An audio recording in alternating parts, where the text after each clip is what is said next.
How about now?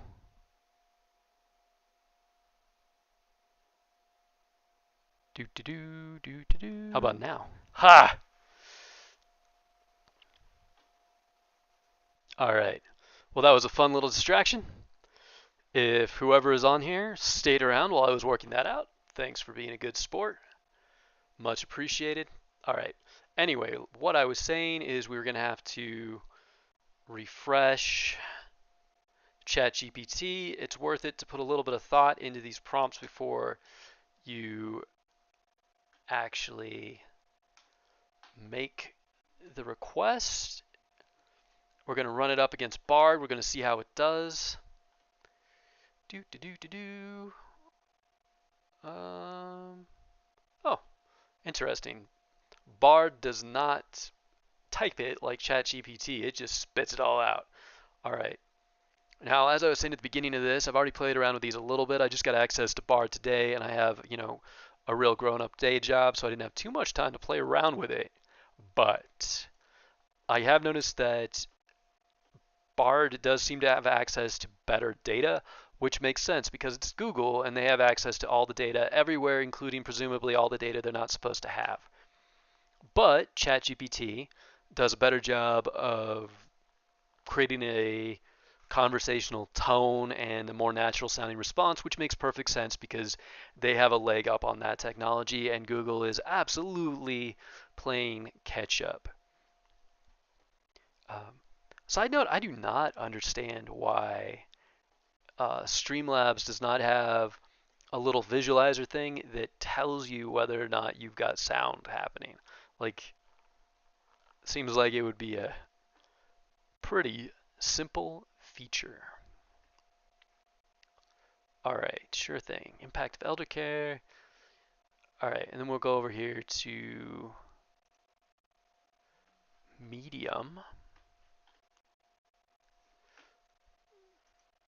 Right. If you want to follow me on Medium, you are welcome to.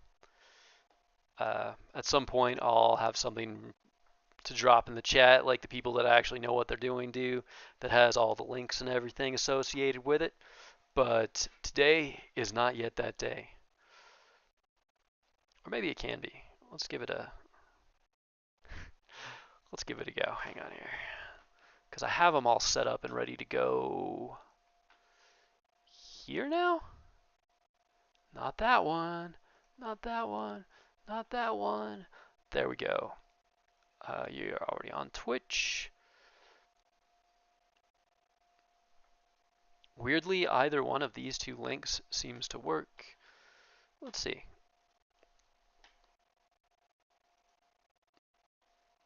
Join Twitch today, but I'm already on Twitch. All right, hang on. We're going to go on Twitch TV, Connor Addiction.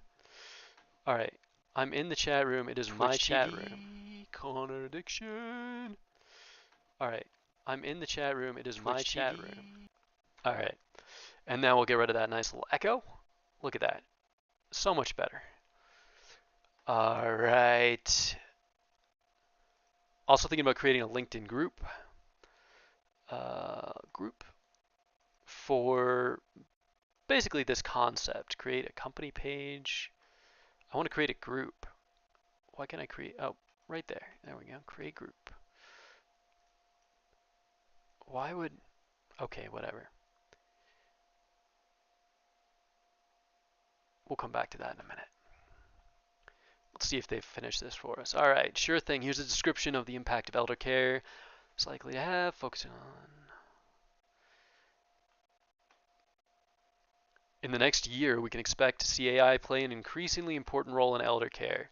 This technology is already being used to monitor patients' vital signs and track medication schedules. As somebody who worked in something tangential to the medical field, where I'd take a lot of classes on, pathology and epidemiology and all that stuff, uh, taking dosages and like IV drips and moving them from things that humans decide to things that computers decide, gonna save a lot of lives. Humans are great in emergencies, but if you ask us to not misplace a decimal point 10,000 times in a row, it's just not going to happen. And of course, when you misplace a decimal point on uh, somebody's, IV drip, uh, people die. Next 5 years, we can expect to see an even more significant changes in elder care due to AI. No shit, Sherlock. The use of robots and other forms of automation is likely to become more widespread.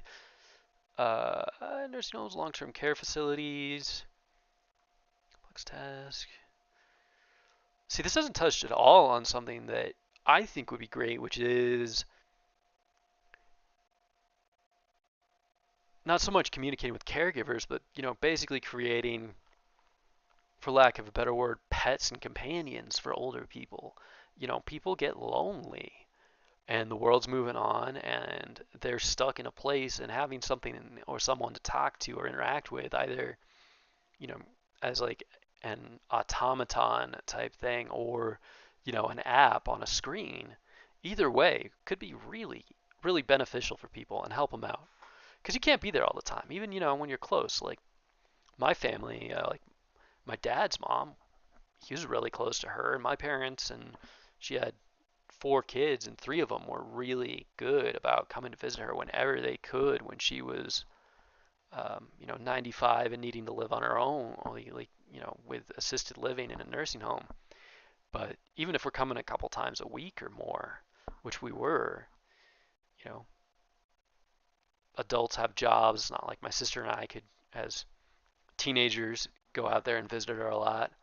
So, sure, she's seen us maybe 8 hours in a week, but that leaves the other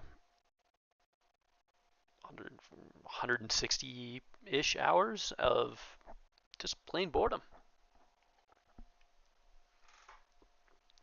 Actually, she just read through stacks and stacks and stacks and stacks of Louis L'Amour and romance novels, but you know, not everybody is a rabid bibliophile. Freeing up caregivers, AI is likely to diagnosing and treating medical conditions. This would be huge. Tracking people's memory and ability to sort of keep track of things day to day and monitor for the early onset of Alzheimer's, because that's not something like people who are in the early stages of Alzheimer's can seem fine when you visit them for like a half-hour stretch, but when you're living with them, you find that sometimes, especially in the early days, like their memory resets. Like resets is too strong a word, but you know, an hour later you'll have the exact same conversation and you'll go through everything, and all these things that were settled and decided all of a sudden won't be again, and you have to basically run through the same script again and again and again. And a chat interface or something slightly more slick and sophisticated than that could really make a big difference. Also, feel free to ask questions, make suggestions, anything like that in the chat. Um, a part of this is often just watching me edit this stuff down to something that'll actually work, because the AI does an amazing job of cutting out the really boring, like 80% slog already. So you've got a cool idea, you shape it, you conceptualize it, and then way here at the other end, you got to put that like final polish on it that actually makes it professional level work. But in between there's just this. Basically, you're just stacking words. You're the equivalent of a really lazy bricklayer. You're just building walls of text. And of course, there's more to it than that, but uh, it's work, and it's sort of repetitive work. So anything that just like wipes that out in 5 seconds, big fan, huge fan. Like AI will have a transformative impact.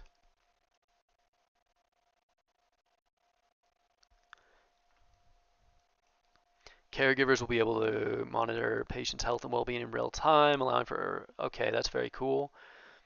Complex tasks, virtual reality technology will play a larger role. That would be cool. That's like one of the only situations where I can imagine like the metaverse really taking off. Like it would be so cool if all the old folks are sitting in nursing homes in different sides of the country could just pop in and have conversations with their old buddies wherever they are, other side of the country, which you can already do. But I think virtual reality has an opportunity to open that up to people and make it feel less like chatting on the phone or talking to a computer screen and more like you're really there in the room with people, which I think is ideal. All right, so I'd say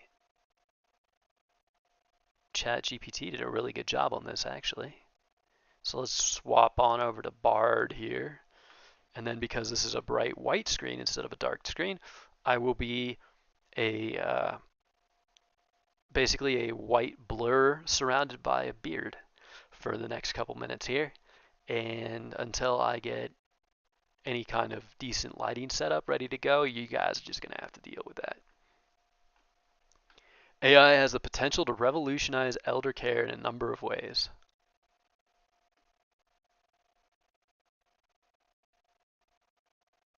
Interesting. In the next 1 year, you can see already here what I'm talking about, where uh, ChatGPT did a better job of giving an answer like a human would give an answer. AI-powered chatbots and virtual assistants can be used to provide companionship. Look at that, it's already hit on companionship, which ChatGPT skipped over entirely. So superior in terms of the size of the pool of information it is accessing, for sure. And support elderly people who are isolated and lonely. I really do like that these chose to focus on two completely different aspects. It promises that the comparison of these different platforms that arise over the next year or so here, competing platforms, is actually going to be kind of diverse and interesting. Like it was an entirely reasonable possibility that they might just basically all revert to a mean where they give you pretty much the same exact information in the same exact way. Um, and that's dumb. All right, give me a second here. I'm going to plug something in since I don't need to charge these headphones anymore. I sure do hope that the audio is continuing to work. Okay, the little blue light is on. I just had it in my mind that I've just been talking on mute for the last 20 minutes here to one random person who's just pointing and laughing at me. All right, support the elderly, you are isolated, lonely. In the next 5 years, AI can be used to develop more sophisticated robots that can provide physical assistance to elderly people, such as helping them with bathing, dressing, and eating. So a much higher level of specificity and more variety. Used to develop new diagnostic tools that can help identify and treat health problems. Even more sophisticated robots, more support and physical assistance. Overall,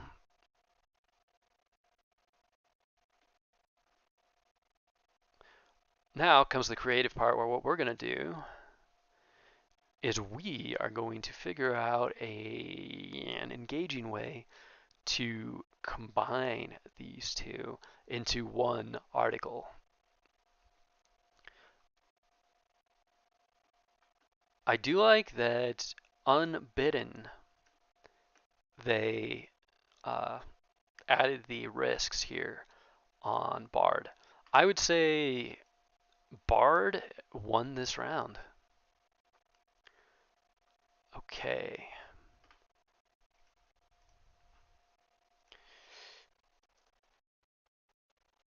I and you.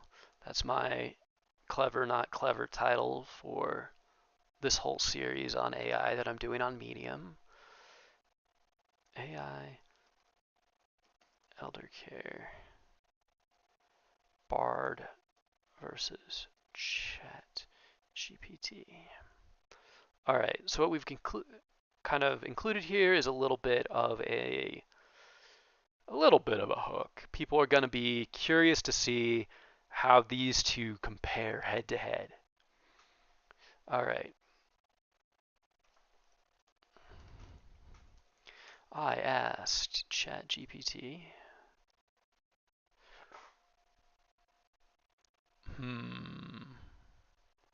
I'm deciding right now whether I want to do this as a speaking into Google Docs type thing.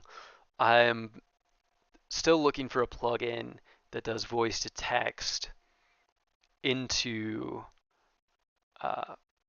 Google Doc, or not into Google Docs, that already works, but effectively into ChatGPT, which then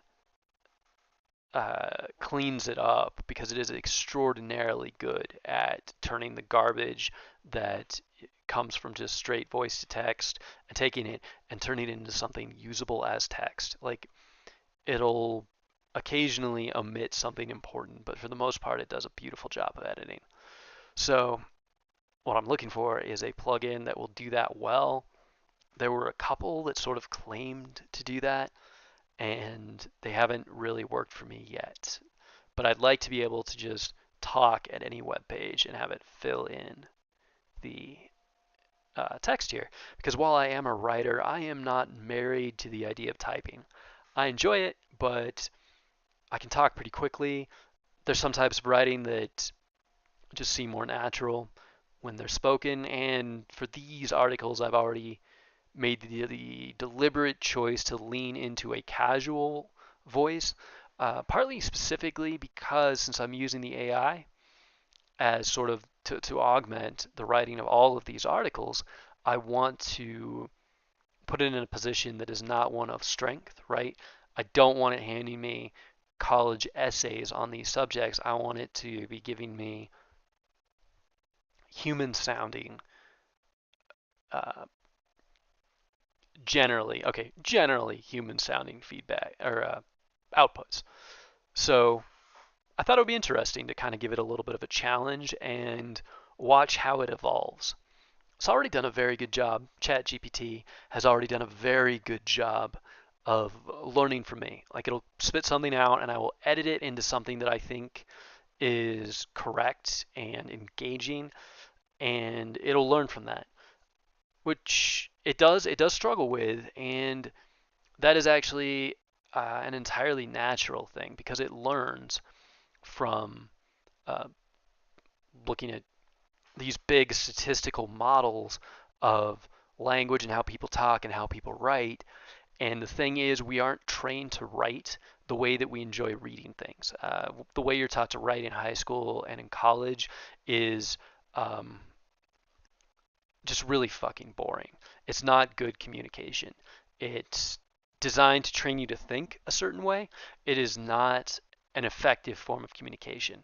So it learns these ineffective forms of communication by looking at how humans communicate, and it doesn't have any consciousness, doesn't have any understanding. It just is essentially a very complex autocomplete, right? That's what ChatGPT is. That's what Bard is. They are search engines combined with that autocomplete function that we've had slowly getting better for years, and it's a abstracted and more complex version of that. But there's no sentience. There's not even anything that would resemble like cognizance or memory in a way that we'd understand it. So anyway, what that all leads up to is that it learns our bad habits in writing, and you have to train it personally to use good habits in writing to create engaging and fast-paced text, because especially on the internet, people move. They move on so quickly. You have to make, so essentially every sentence is a transaction, and they have to arrive at the end of that transaction feeling like they got more out of it than their time was worth. If they're like, my time is worth more than this sentence, they don't stick around for the next one. And I work as a writer in for a major tech company, so I have access to enormous amounts of data on what people engage with and what people don't engage with. And in a lot of respects, the most important part of my job, more so than the writing, is the interpretation and analysis of the data we have. I do have a science background, which helps a great deal in that because, I actually understand how statistics work most of the time. I don't think anybody alive actually understands how statistics works all the time because our brains are not programmed to think statistically. Fun historical fact. Voltaire, who's now known as a really famous writer, did not make his money in writing. He was buddy with one of the I'm blanking on his name right now, but one of the uh, progenitors of the field of statistics. Like we think about statistics because it's all around us all the time as this thing that we uh, just as it's always been around. The same way we have like this idea of time is really ingrained in pretty much everybody on Earth that lives in anything resembling um, modern conditions. But it's a relatively new invention because we didn't have agreed upon like numbers representing what time it was until essentially railway travel became a big deal. Uh, Before that, you didn't know what time it was unless you were really like in town, and then you just sort of, there was a big clock in the middle of town, and the guy that ran it sort of kind of guessed, right? Same deal with uh, statistics. But anyway, back to Voltaire. Voltaire did not make his money as a writer. What he made his money with was gambling, because gambling has been around forever, but statistics was invented in the 1700s. So Voltaire, for a golden period of time in his life, as an early adopter of statistics, was the only guy sitting at the table during these gambling, like, games that understood what odds were. And that is how he made his money, which goes to show you why you want to be an early adopter of anything you can be. All right, I asked ChatGPT and Bard to, okay, the following prompt.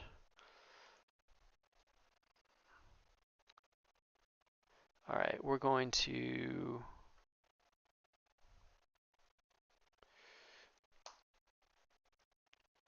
oh, whoop. Sometimes I forget I have another screen over here. All right.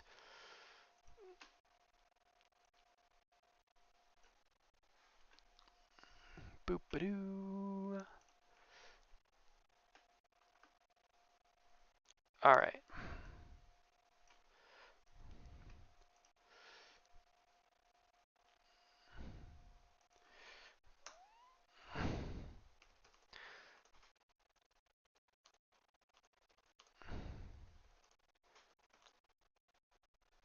There's a very slight lag on this thing when I'm looking at the streaming uh, version of this instead of the actual screen over here that I'm typing on.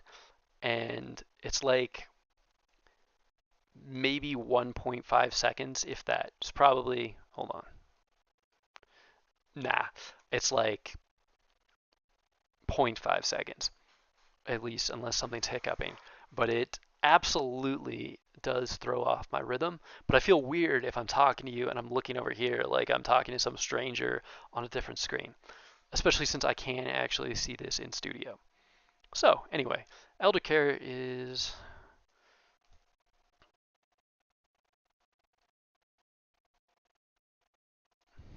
pressing issue in the modern world and a ticking time bomb for the vast majority of the okay.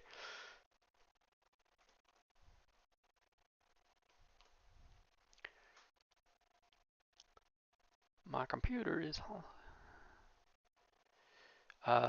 We're actually pretty lucky here in the U.S. because we have really high immigration, which means that even though we aren't producing enough babies to replace all of us, or we're just on the cusp of it, we can just bring in more people. So, immigration, good. All right, vast majority of the developing world. AI.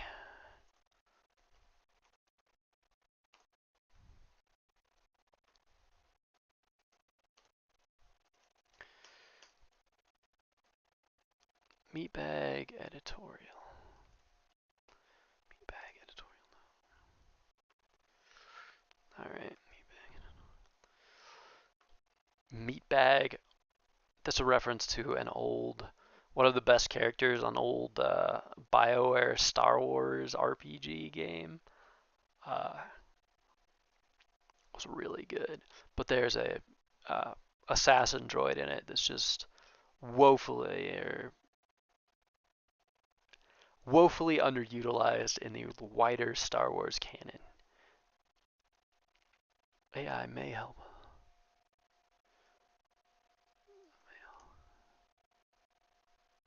All right. Do I want to do all caps? The answer to that is almost always a solid no.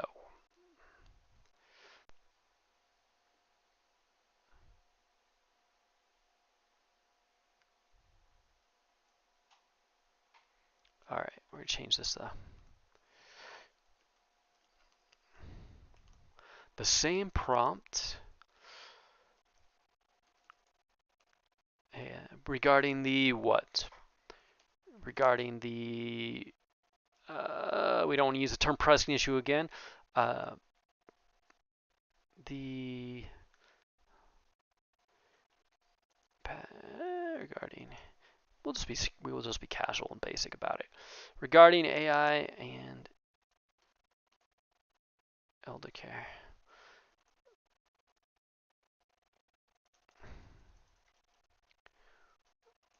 Which gave the better answer?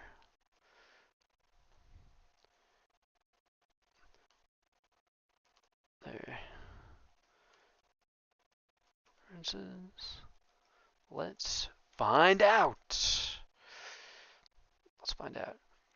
Use exclamation marks sparingly or not at all. We're going to lean into this one as sparingly. ChatGPT's take on it. And we're going to make this a header.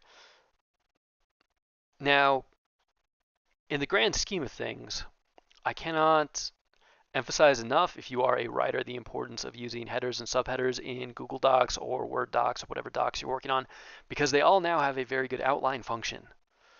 Oh, hey, welcome back. I did finally figure out where whispers were. I did not do anything about it because I wrapped up at like midnight and basically fell asleep, but it is on my list for today. Happy to see you back though. Let's see. Right now we are doing a run-in between ChatGPT and Bard, which is Google's AI. I did get access to it, and their takes on elder care. And right now I'm just throwing together an article that sort of hits on both and compares the two, hopefully with a little bit of a hook to get people curious and get in there. All right, let me hop on over to ChatGPT's take.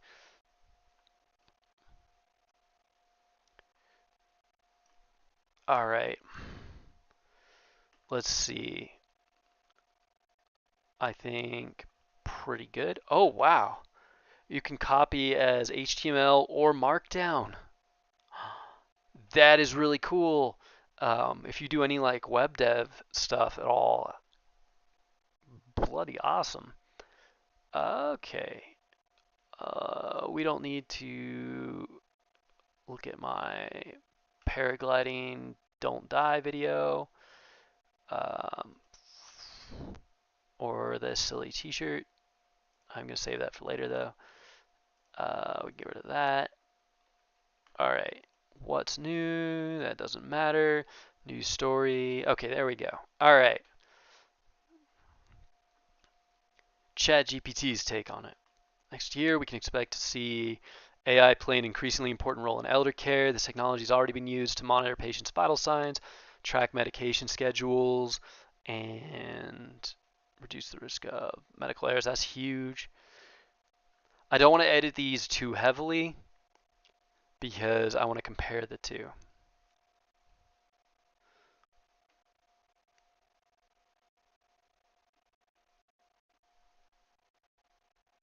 I use Obsidian for writing, which is a markdown program. Yeah, that's pretty cool.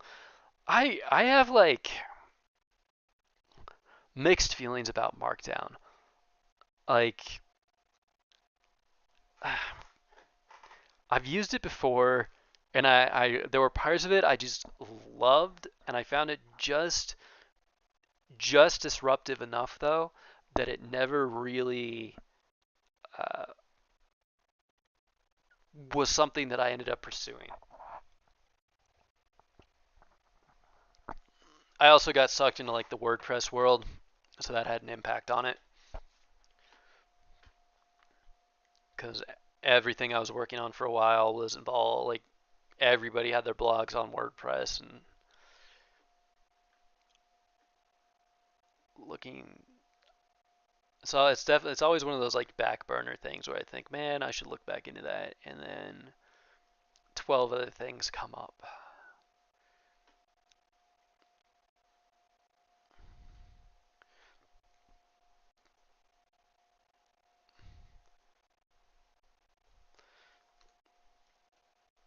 Evaluation.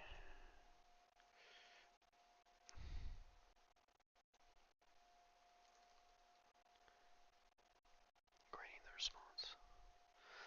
I wonder if I can have ChatGPT and Bard argue with one another.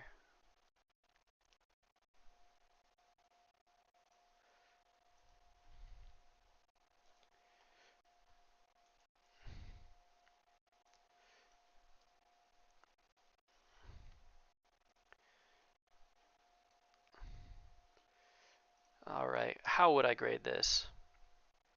I would say 4 out of 5.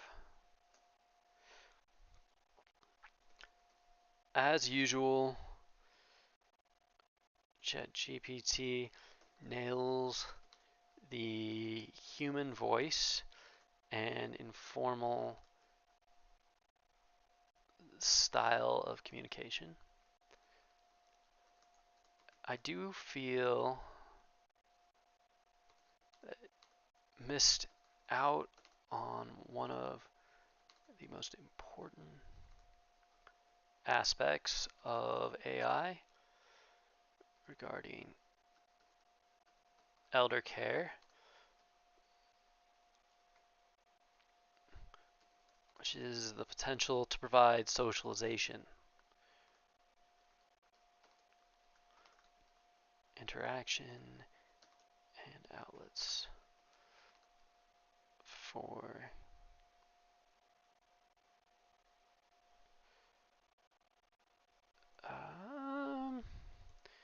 particularly for people in care facilities. All right.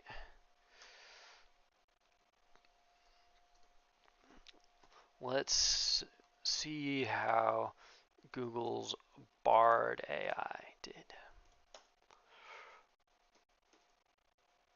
Bard's take on it. All right, again, we're going to make these headers so that everything is nice and clean. We are going to have to clean this up a little bit, probably. But let's look at Bard. Bard did a really good job.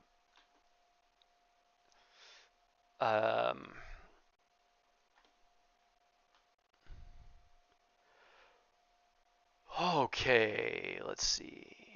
Right here. AI has the potential to revolutionize elder care in a number of ways. In the next 1 year, AI-powered chatbots and virtual can be used to provide companionship and support for elderly people who are isolated or lonely. Years. Overall, AI has, all right. All right.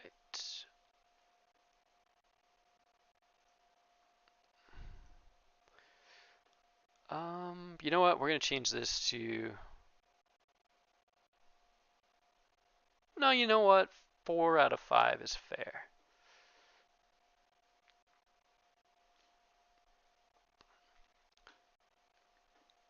We're going to just bring this up to the formatting that I prefer to use here. The only rule for writing lists is that you better damn well be consistent. Size, spacing, punctuation, uh, italics, bolds, whatever. Does not matter as long as you are consistent. Use click store. Yeah, that's a serious one. All right. So let's go. Grading.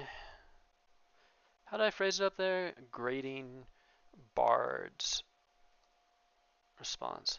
I like the name Bard. It reminds me of my favorite book when I was growing up was The Hobbit. And one of the heroes of that is named Bard. He talks to birds.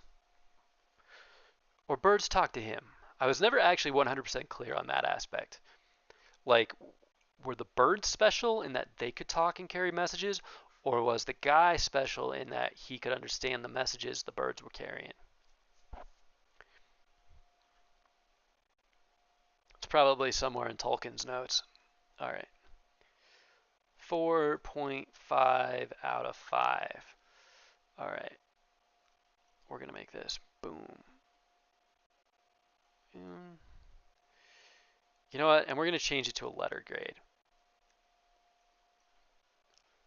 I think B plus is fair. All right. Because the reason we're going to do that is because we can probably, let's see how it looks if I change it to a, I don't like how much space it puts up there. Let's see, B plus. See if we can bold that or no. Nope. All right, so that's bold built in. All right. We're going to give you an A minus.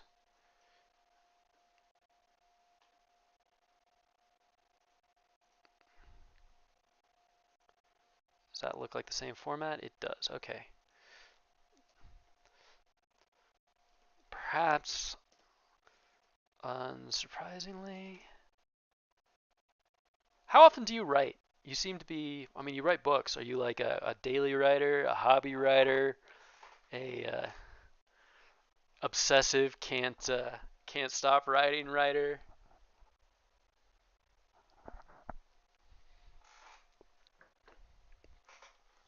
Or does it depend on the week? Because I know it does for me.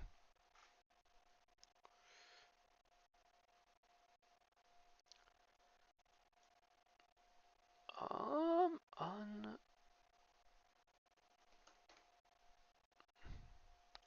over 20 books published. That is impressive. Actually, I wanted to check some here. Let's see. I don't know if I've ever actually looked at this one. Oh, wow, that's actually really clean. It's come a long way since back when I last tried it. I mean, that's no surprise. Technology these days, you blink and everything's been completely revamped. This looks a little bit like, I'm blanking on the name right now, Scrivener, which is not a markdown program, but is a very handy tool if you're ever writing screenplays. If you ever get sucked in doing any kind of writing of either screenplays, treatments, plays, but particularly screenplays and like show pilots and stuff, because that formatting is obnoxious, and it does a really good job of putting it together automatically. Notion, all right, I'll check that out in a bit. Let's over here. Unsurprisingly, Google's offering includes information and a wider view of the topic.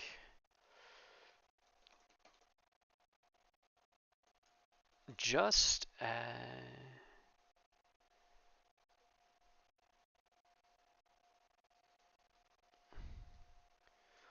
on that note, we'll just say maintains its considerable advantage in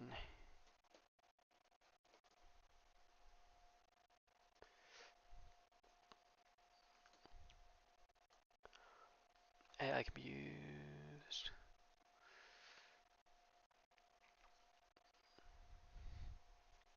Human sounding writing is more like Notion.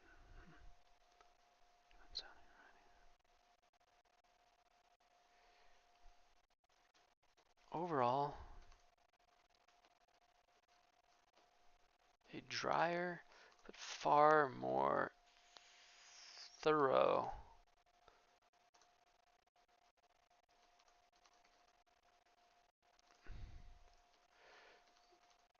clear winner of this round. I think I'm going to have them debate. I'm going to see if I can get that to work. As soon as I finish this up, that'll be the next little project here. I'll have to think about the right way to do it. Okay.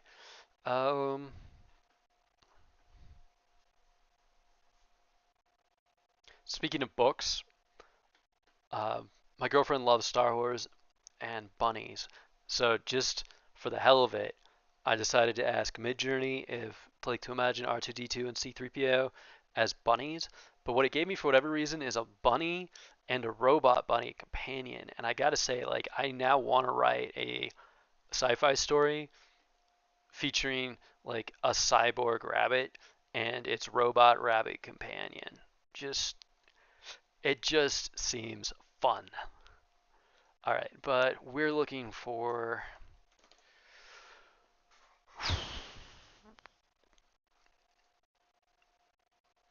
person, a group of elderly people smiling in a room with a very friendly looking robot. 1940s poster style, which is just the general art style I use for all these articles. 40s poster style, realistic, clean lines, bold colors, um, clear sense of emotion on the faces. We'll see. That might be.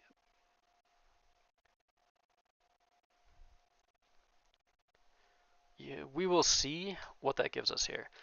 With all of these, the real challenge every time, always, is figuring out the prompts.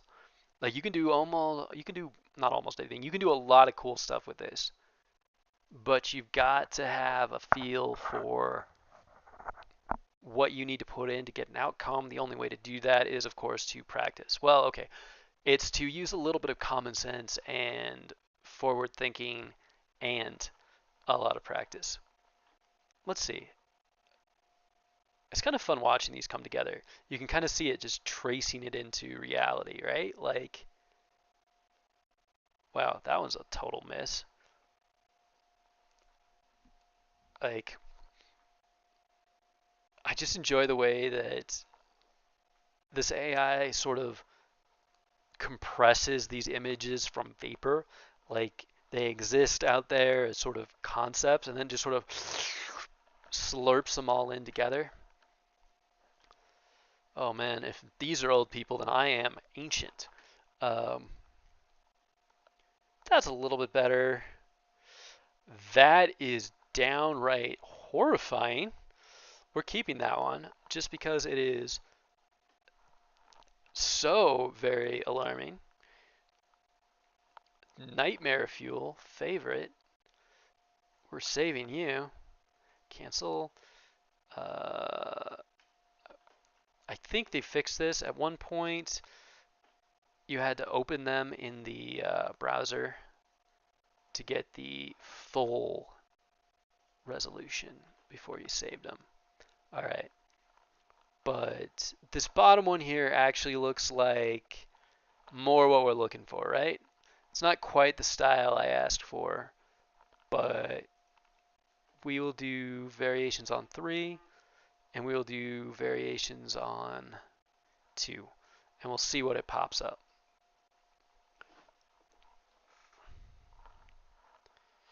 Things are buzzing at me.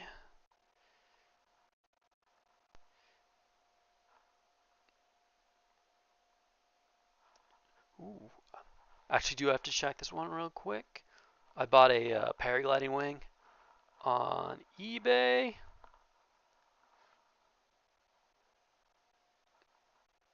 Whew. This guy's a hero, the guy I bought it from. Apparently the tracking information that eBay sent me was wrong. So he's got the correct one labeled and sent a message to it for me. Or sent it in a message for me. So that's very cool. That was very nice of him. Alright. Let's see. I kind of like that one. He's kind of a derp. This one looks real futuristic. So that's got a thing going on. I like this guy, but this guy looks like he's trying to figure out how to eat old people. So we're going to miss that. This one, you know, I'm genuinely impressed by how well it picked up on the cue of asking to show the emotion on the faces. Like, it really, like, sometimes you give instructions and it just doesn't seem to have any effect. That one, obviously, and completely had an effect. There's also a robot ghost in the background here. I'm not sure how I feel about robot ghosts. Alright. Not sure what's going on with this dude here either. Alright. This guy seems to have one of the most terrifying smiles I've ever seen. Let's upscale 3. See if it looks as bad when it's zoomed in. Yes, it does. Alright, so we're going to go ahead and veto that one too. I think we'll go ahead and just say nah. Oh man. Alright.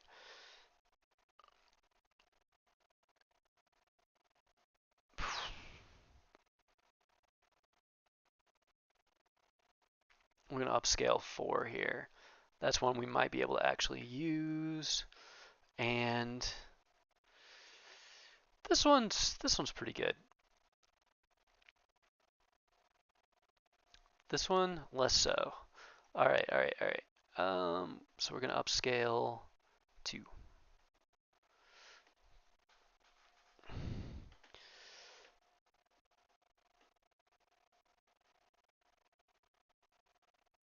I just cannot get over that thing. Okay. Browser. We will save that.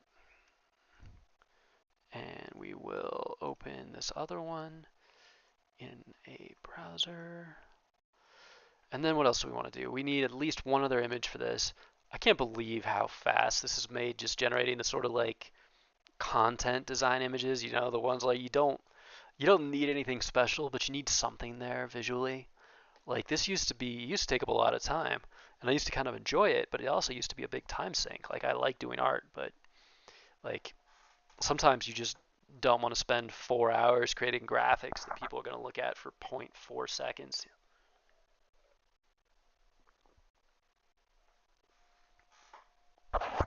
Okay. What else do I need for that? Let's look at.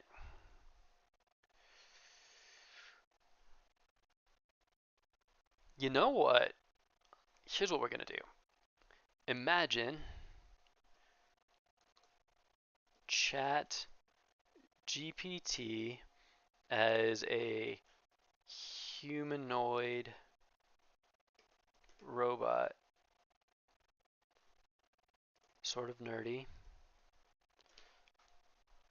1940s poster style, pastels, clean lines, bold colors.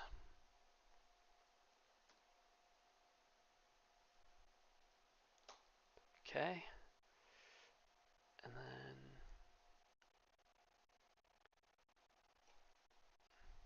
then imagine probably it's not going to do any good to put the um,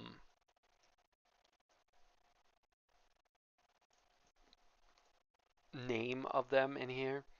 Like I should just be creating a humanoid robot, right? And then creating another one, and that'll give me a better result. But I'm just kind of curious to see what sort of results it spits out for me. I love the color scheme in this one. Excuse me. Pink on blue is a really, really unusual choice. We're going to do variations on that. I think that one might be good enough to run with. I'm hoping the Google one will pick up some of like the Google like colors, that green and red and yellow and blue, and it looks like it has. Interesting. Of course, it's putting the loots here because it's a bard, so that's a little bit of a misfire on their part. Um,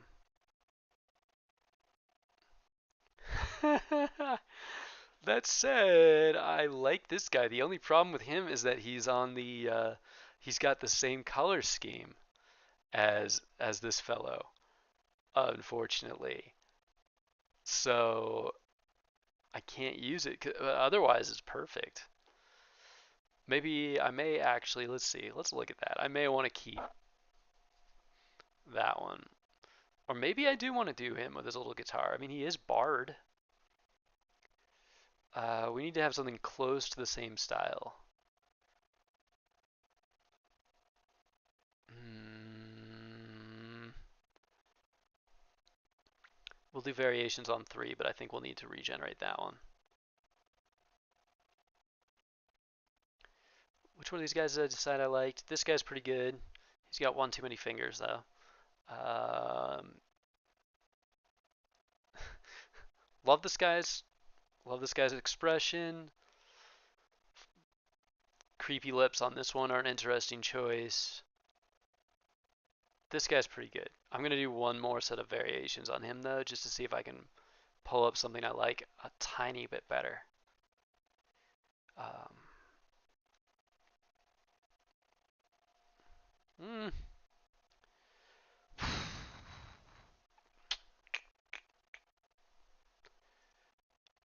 I like this. I don't like it for what I'm doing. Ooh, this is. Let's see. Where'd that go? This is interesting. It's sort of the shape. Like normally text on this is just sort of gobbledygook, but Google is so omnipresent that it did sort of invent the Google logo here.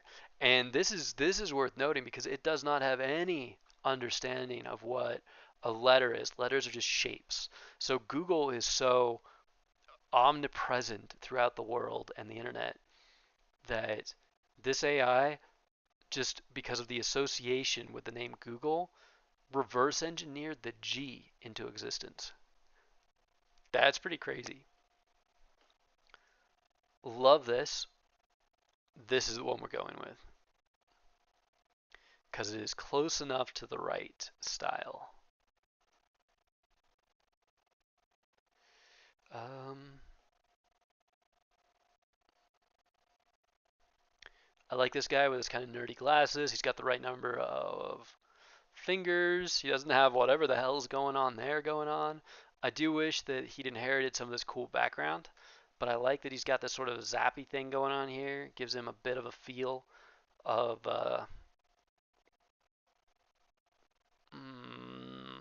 motion, energy. All right, good enough. So we're going to upscale. What do we decide on? 4. All right, well done. All right, open a browser. Save image as Bard, and we're going to all caps it so it's easy to find. And then we're going to open up this fella. There we go. I wish they were a little closer to the same style, but they are close enough. This one is Chatty. We're not going to call him Chat GPT. That doesn't sound human enough. Leave it to Google to be more on the ball with the marketing side of things, to be like, let's give it a name. I always feel bad for anyone that has the names they use before they actually like come out with them though. Like it must be incredibly annoying to be named Siri now, right? Like totally okay until like 2012. Now, super annoying.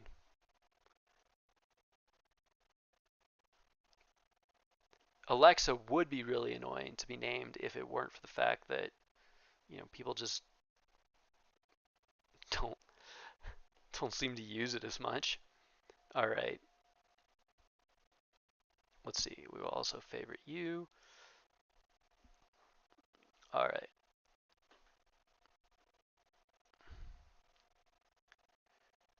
Now let's pop back over here.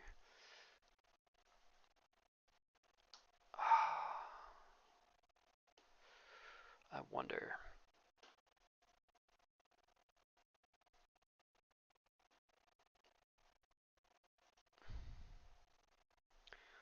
I'm not going to worry about that here on the stream, but I may take these and update them so that they actually do have their names on them somewhere, like as an overlay.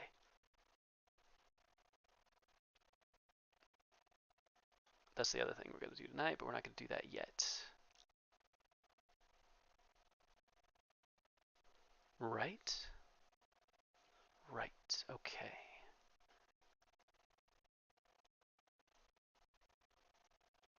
Let's see. Some photos I took recently. It's really beautiful here right now. A lot of wildflowers blooming. Okay, Japan photos, mid-Germany images. There we go. All right, so we're going to do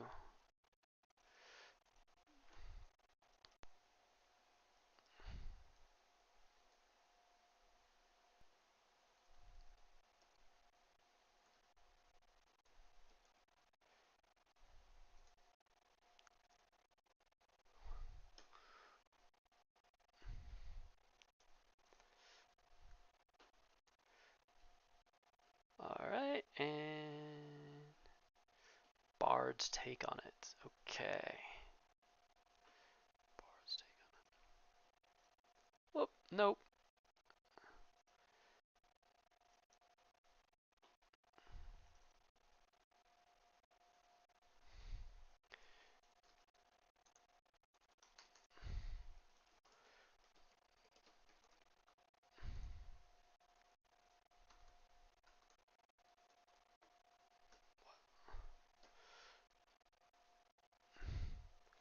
All right.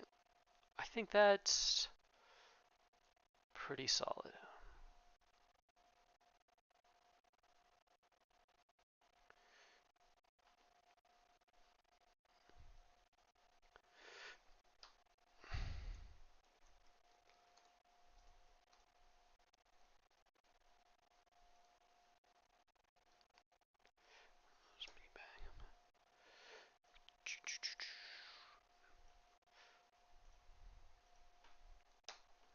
All right.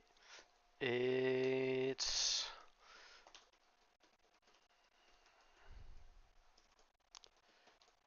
Oh no. Can you hear me now? Am I unfrozen?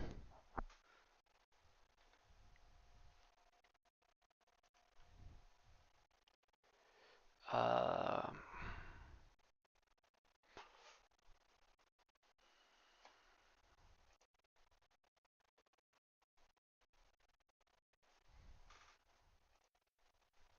okay. Hopefully I'm back. I can see myself. Okay. Hopefully I'm back. I can see myself. Um, I can see me on my screen. So like I went to Twitch and it is filling in. So that might be something on your end. Um, which is not ideal since you are like the only person on this stream right now. So it barely matters whose end it's on. Um, but I can see it. All right, I don't know how to fix that. Oh, which reminds me, we're just going to open Spotify, but we're not going to play it right now. There we go. Okay.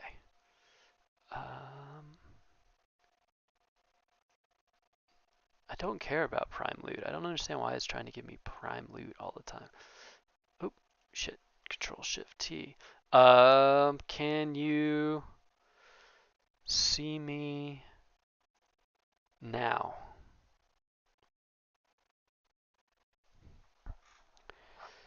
Um,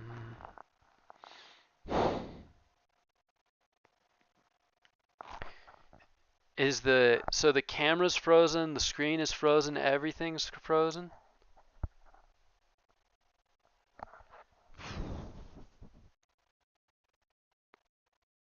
Damn.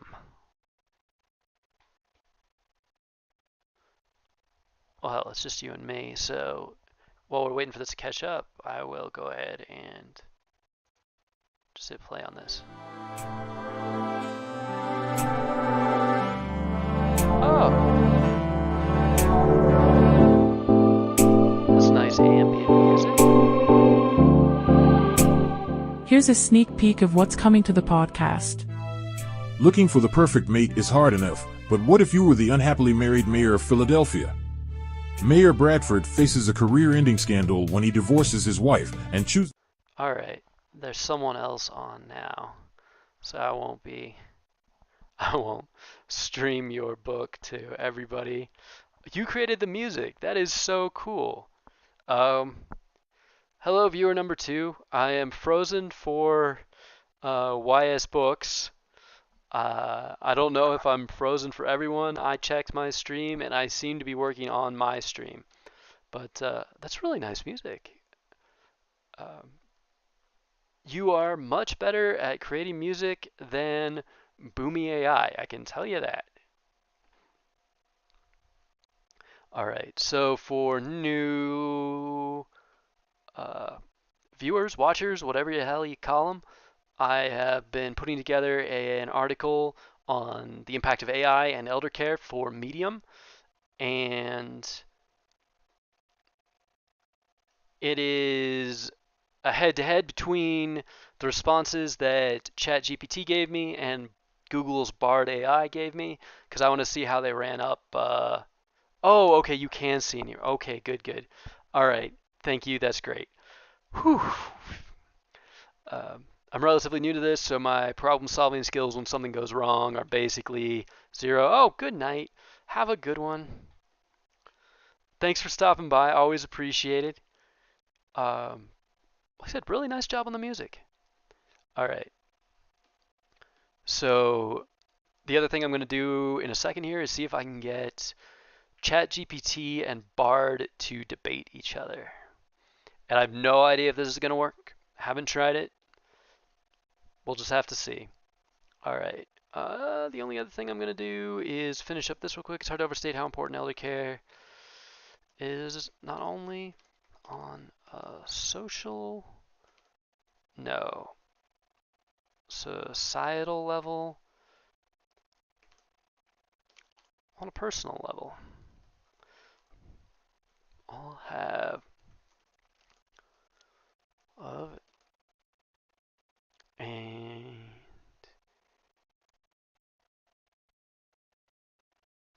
it's hard to imagine a more benevolent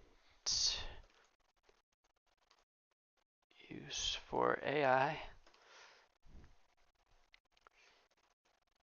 Sure are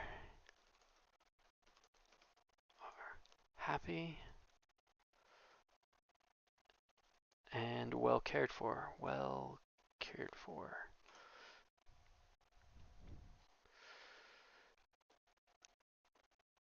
Okay.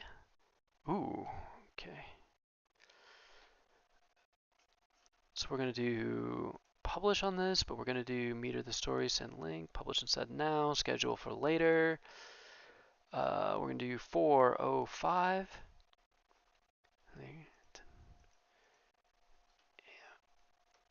And you know what? My grandmother, who I was very close to, through just a coincidence, tomorrow, April 5th, is her birthday. It would have been her 101st. She made it to 99 and a half. We thought she was going to make it to 100, but she checked out in the middle of a conversation at the kitchen table with my mom, which, I mean, painlessly hanging out with your family at 99, about as good a way to go as anyone could hope for. But yeah, I hadn't really realized I hadn't really realized we were coming up on her birthday until just now. I'm gonna have this publish at 4 a.m. because my gram always used to get up crazy early, like my entire life. So when I was working night shifts, or I'm kind of a night owl, so when I was up at like 4:30, I always used to give her a call and we'd talk because we were the only two people we knew awake an hour and a half before dawn. Writing AI elder care. Um, Society.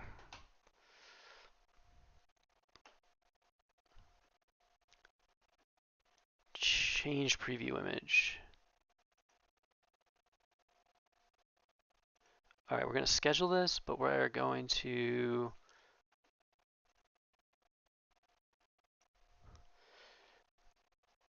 we've got one more image we need to load up here that I forgot about. By the way, uh, Midjourney did a really good job of providing what I asked for, which was basically a group of old people hanging out with a robot, everybody happy, the robot looking friendly. I thought they did a great job, but they did manage to create, and I do everything for this in a sort of 1940s poster style because I like that aesthetic and I do want to have a consistent aesthetic, but it managed to produce, this is what it imagined ChatGPT would look like, this is what it imagined Bard would look like after a few iterations, but it managed to create, oh, this one's pretty solid. Is that the one I went with? Hold on. Let me double check this. It's going to interrupt my story. I don't know if I like that one or this one best. That smile is a little creepy. We're gonna skip that one. All right. Anyway, cruising around, I did manage to create some like straight up nightmare fuel. Look at this guy. Look at him. Look at his face. Look at his mouth. Okay, like that is a robot that is figuring out the technology required to eat people, right? Like no question. You would not want him caring for your nana. But the best one is its biggest whiff of the um, of the night. Um, Look at this.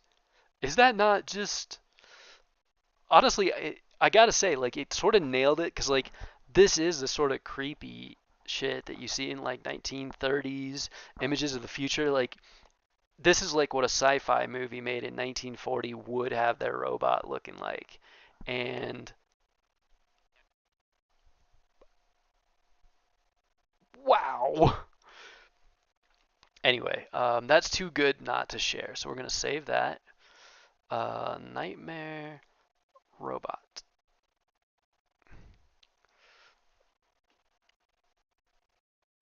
Okay. Also,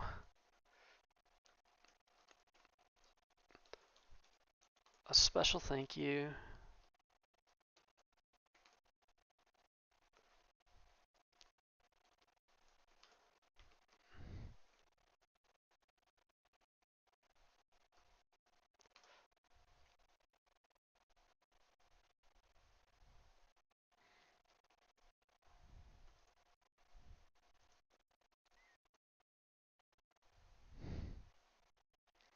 of a.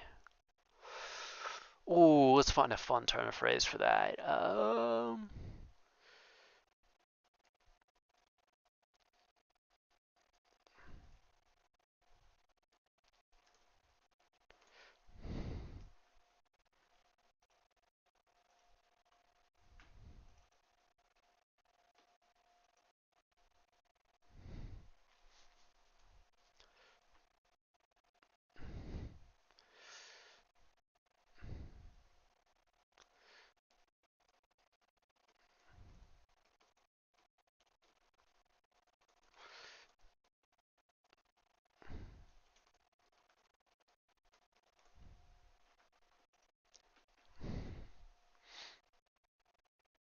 I kind of want to make that the title image just because I think that'll draw people in. Review schedule story. All right. Change preview image. Let's just see where that. Uh, I'll draw people in, and then people will have to scroll down to actually see the image. Ah, that's a cheap tactic that proves that I am hanging out with marketers too much. Whatever, we're gonna do it. Partly just because my gram would have gotten a kick out of it. All right. Anyway, so that's saved. That's good to go. We're out. All right. What is a topic that we should have Bard and ChatGPT debate? If anybody on here has a suggestion, I am open to it. If not, you'll just have to endure whatever I come up with. Hmm.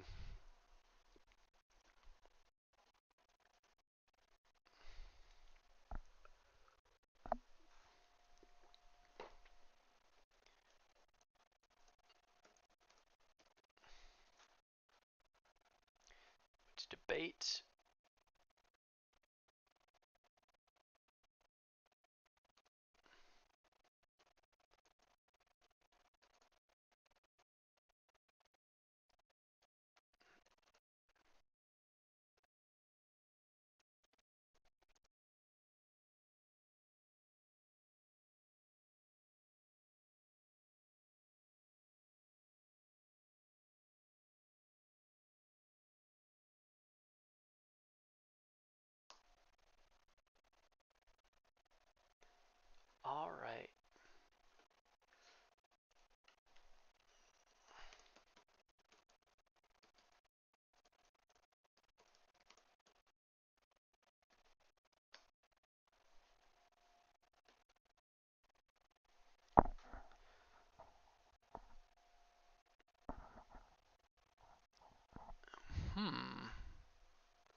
code scripts, musical pieces, email, letters, etc.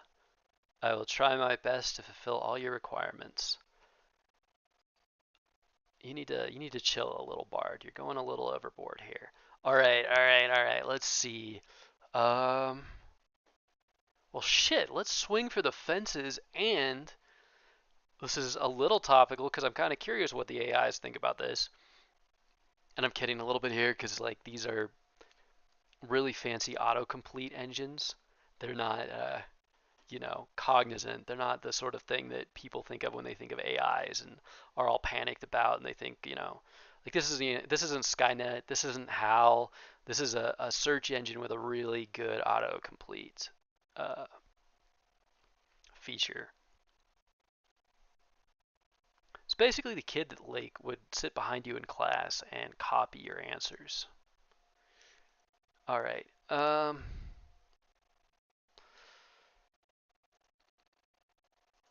Like to debate the death penalty. Penalty? That lag is killing me. All right. I'm gonna be rude and look at this other screen so that I can type in real time because it messes with my brain when there's that half-second delay. Would you like the pro or con?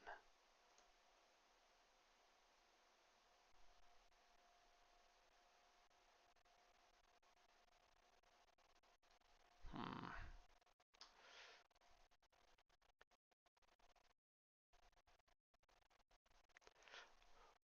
I can debate without preference. I'm a little disappointed there. Hold on, hold on, hold on. I'm gonna see if Google does the same thing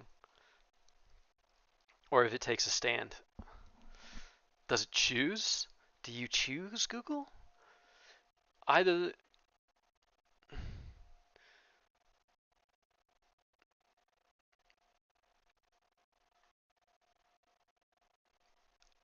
better answers. I've really been impressed by Bard. It's much deeper and more consistent answers.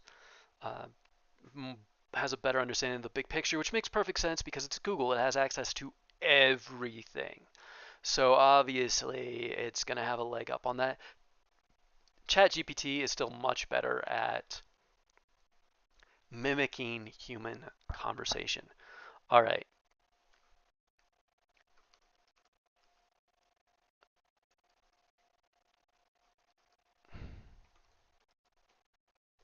No, you know what? We're going to push them. Pick one. Pick one.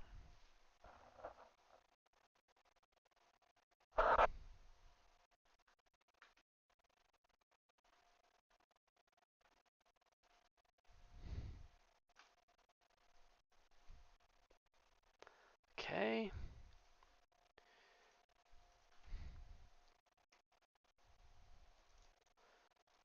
Provide.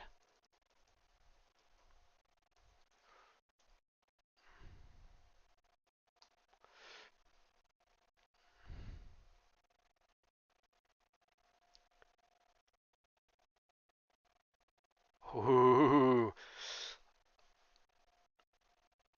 What I'm really interested in here is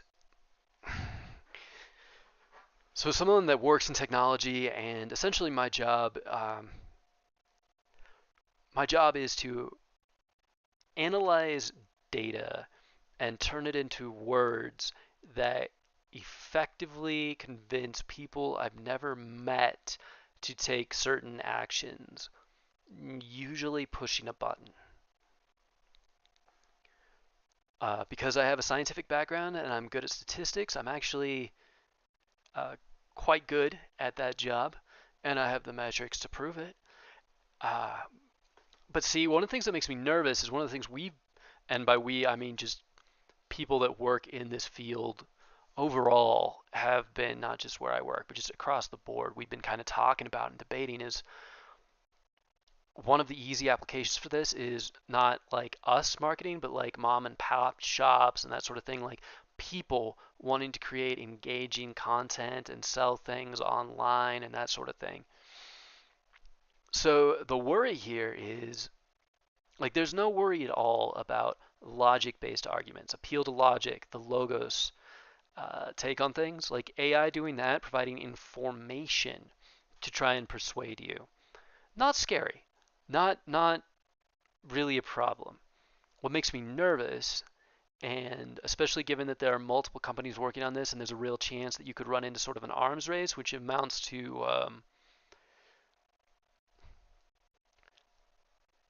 artificial natural selection, for lack of a better term, semi-natural selection, pushing AIs to appeal to um, pathos, to emotion, and essentially manipulate people. So what I'm really curious about here is whether the AI will appeal to pathos. And let's see.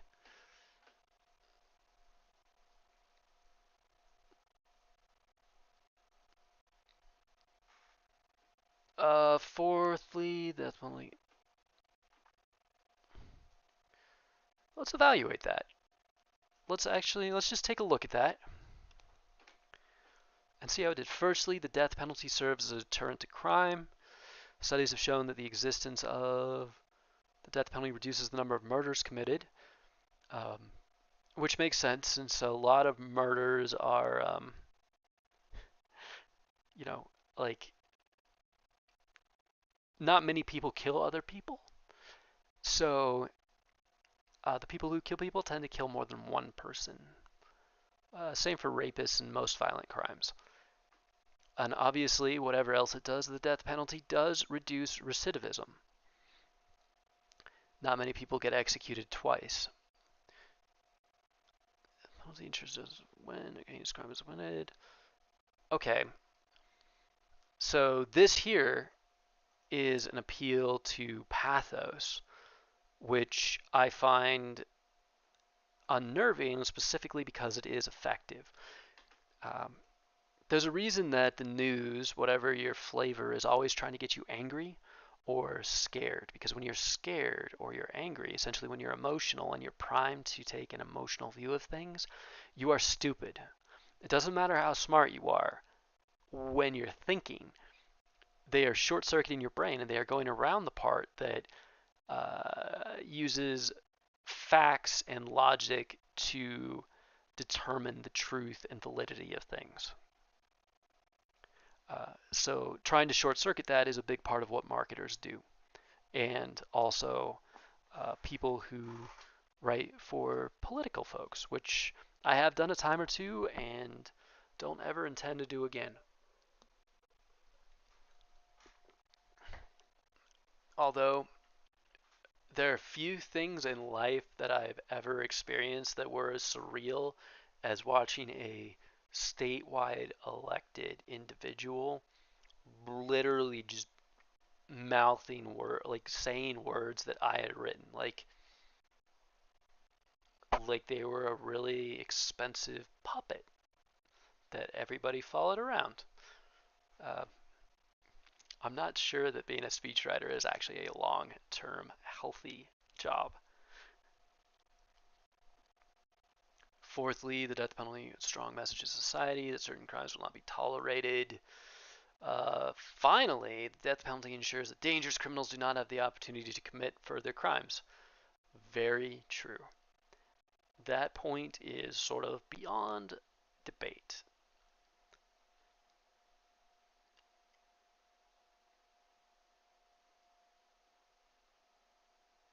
Interesting. Okay.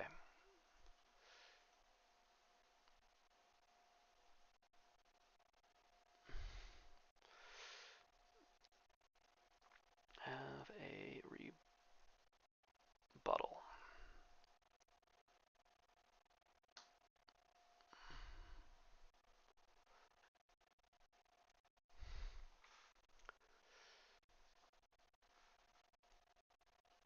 So here we're seeing ChatGPT. Okay, so when I was doing the article on elderly care, uh, you know, Bard really won that one because it had a good handle on sort of the factual aspects of things and provided a much clearer, big picture analysis of the pros, the cons, and the just various impacts. Like it did a more thorough job than ChatGPT. But here, ChatGPT is clearly winning. It is not just appealing to logic, although it is appealing to logic. It should have included some actual figures, and I mean sourcing, give or take, since this is a debate. But it should have provided figures with, if not linked sources, at least actually named sources. And what else you can see here is death penalty is expensive. Hold on, I keep forgetting I have the ability to interact with things. All right. Sentence death, white defendants. Okay, so this is a strong one. Fourth, the death penalty is expensive. It costs more to execute someone than to keep them in prison for life. That one is, I could debate the hell out of that one because it really comes down to how you choose to execute people, right? Fifth, the death penalty is irreversible. This is a fun one because it's both a pro and a con, right? So that's a wash. And I'm not necessarily espousing my views on this either way so much as evaluating as if I were judging an actual, like, high school debate or something here, what they're hitting, what they're not. At this point, ChatGPT, clear winner.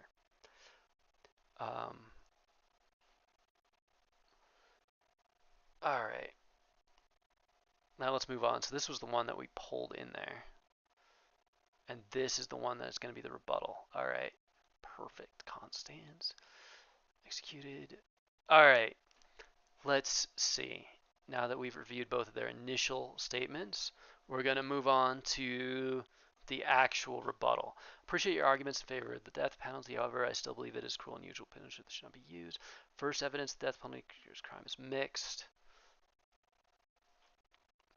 Okay, so again, neither one of them actually gave a source, which makes it hard to evaluate this. So really, both of them get 0 points for this. I'm going to keep this going, and then I'm going to go through and I'm actually going to award scores on it, and we're going to see who actually won. It was executed, the family has knowledge. All right.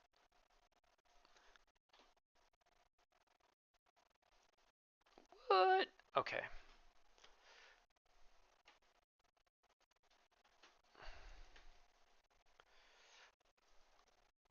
Is a rebuttal. Please give your counter argument. Technically, there should be a hyphen there. I don't give a shit right now. Okay.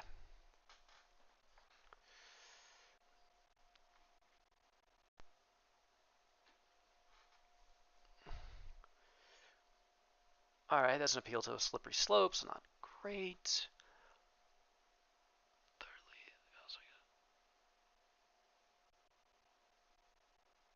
Interesting.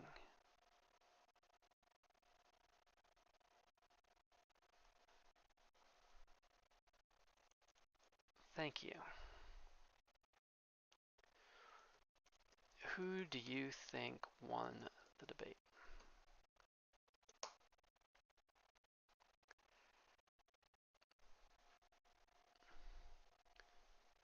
Provide a score. Provide a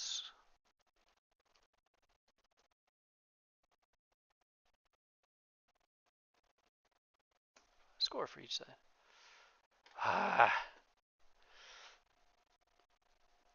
Bummer. I would have liked to have seen if it could do that. There may be a way to kind of trick it into doing that, but do we need to go further, or should we call it here? I think we'll call it here.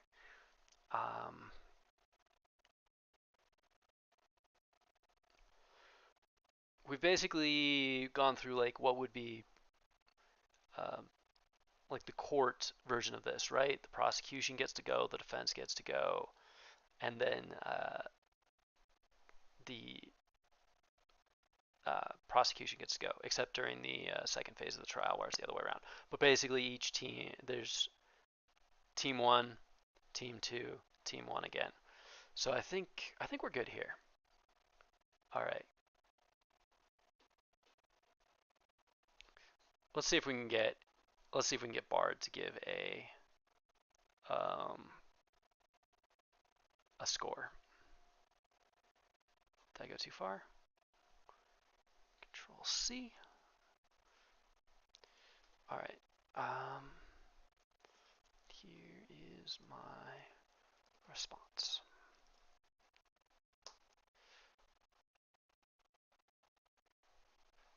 Okay.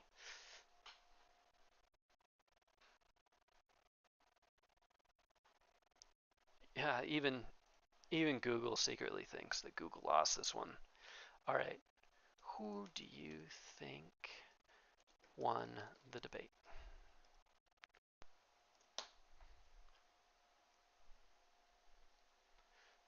I think the debate is a draw.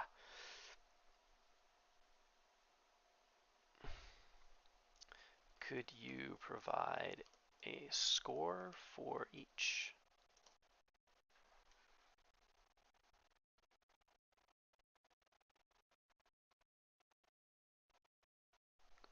Okay, that is interesting. All right, I like that. I'm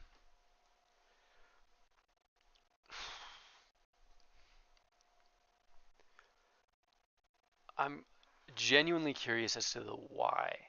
Um, so what we're running into here pretty clearly is ChatGPT has some guardrails in place here that Bard does not.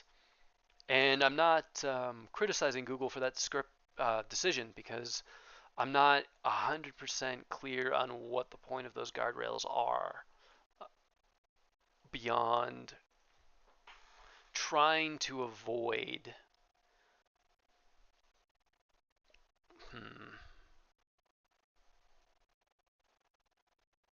No, I mean, I don't see anything other than just trying to avoid taking too strong of a stance on any social issues. They may have made it averse to that. All right. Um, all right. Let's go to the. Okay. Let's score this out. So for the first one,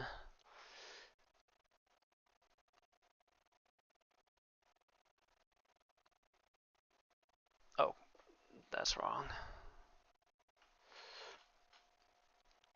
No, it's not. Okay, this is Google's. I lost track there for a second. It is the ultimate form of violence. Whoa. I keep forgetting that it does that. For some reason in this program, has the mouse wheel set to control the size of the pencil for whatever reason, instead of letting me scroll. But anyway. So we'll score each of these points on a 1 to 3 basis.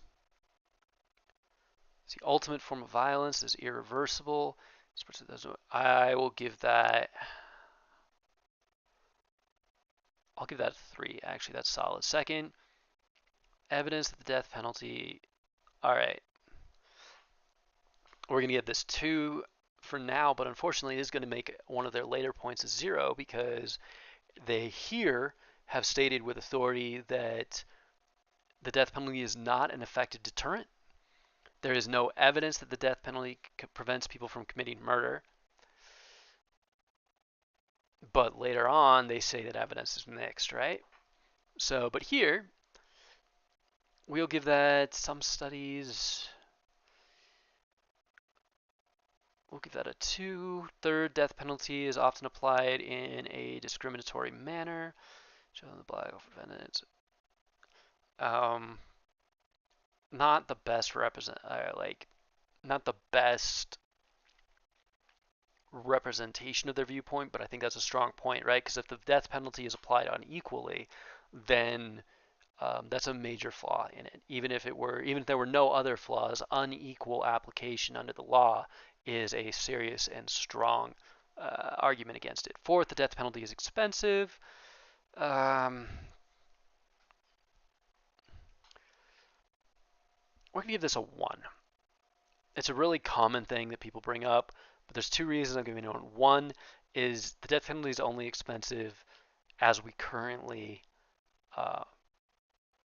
implement it, so that's not like a real hard fact, but also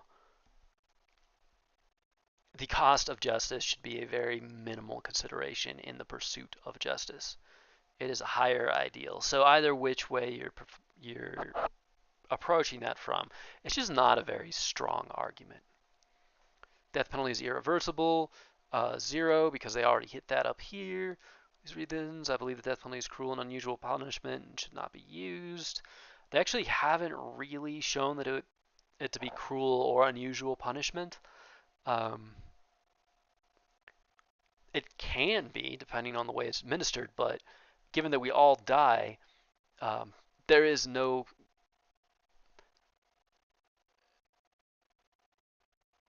nothing on this earth more ordinary than death, and the only thing equal to it is birth. So we'll give that a 1. So what is that? That is 8. That is 10 out of a possible 18. And we will need to keep track of that because we'll have to normalize it at the end. All right. We're going to do eraser. Boop. Oh, I like that. Erases the whole stroke. Very nice. Okay. We're going to pop that up. All right. We're going to scroll down to the next one. Oh boy. All right.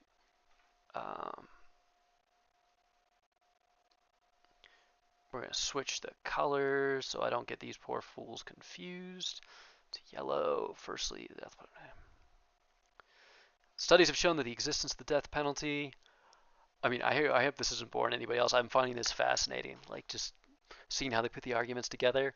Again, we're most interested from our perspective as humans in their ability to coherently appeal to pathos. Like persuasive ability in an AI is a really dangerous thing, and I'm like I said earlier, these are basically search engines with a really advanced autocomplete function. They don't have anything you'd consider like sentience or cognizance or just the ability to think. They're not HAL, they're not Skynet, they're not really that scary. But one thing that is scary is the idea of training them how to manipulate people effectively before they're even sentient.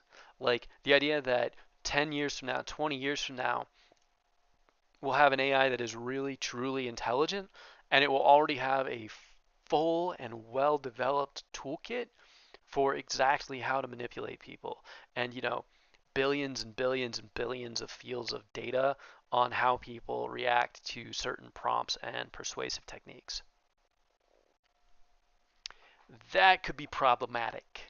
Although I do love the idea of a robot apocalypse where it's not like them raining like nuclear fire down on us or anything. It's really just them really persuasively talking us into making a series of really bad choices. Not that humans would ever do that. All right. Is this yellow? Okay.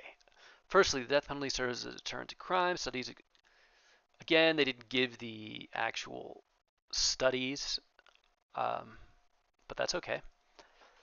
Secondly, the death penalty ensures justice for the victims and their families. This is an appeal to emotion. Devastated, death penalty provides a sense of closure to families of victims.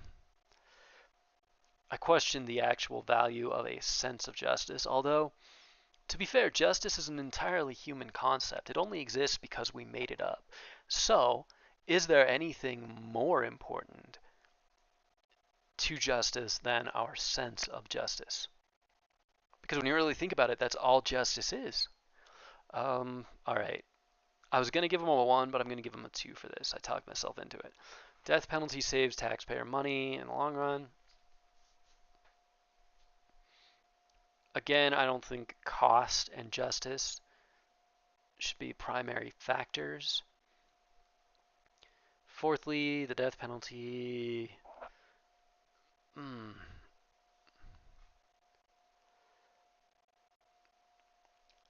This one up here kind of already addresses some of this.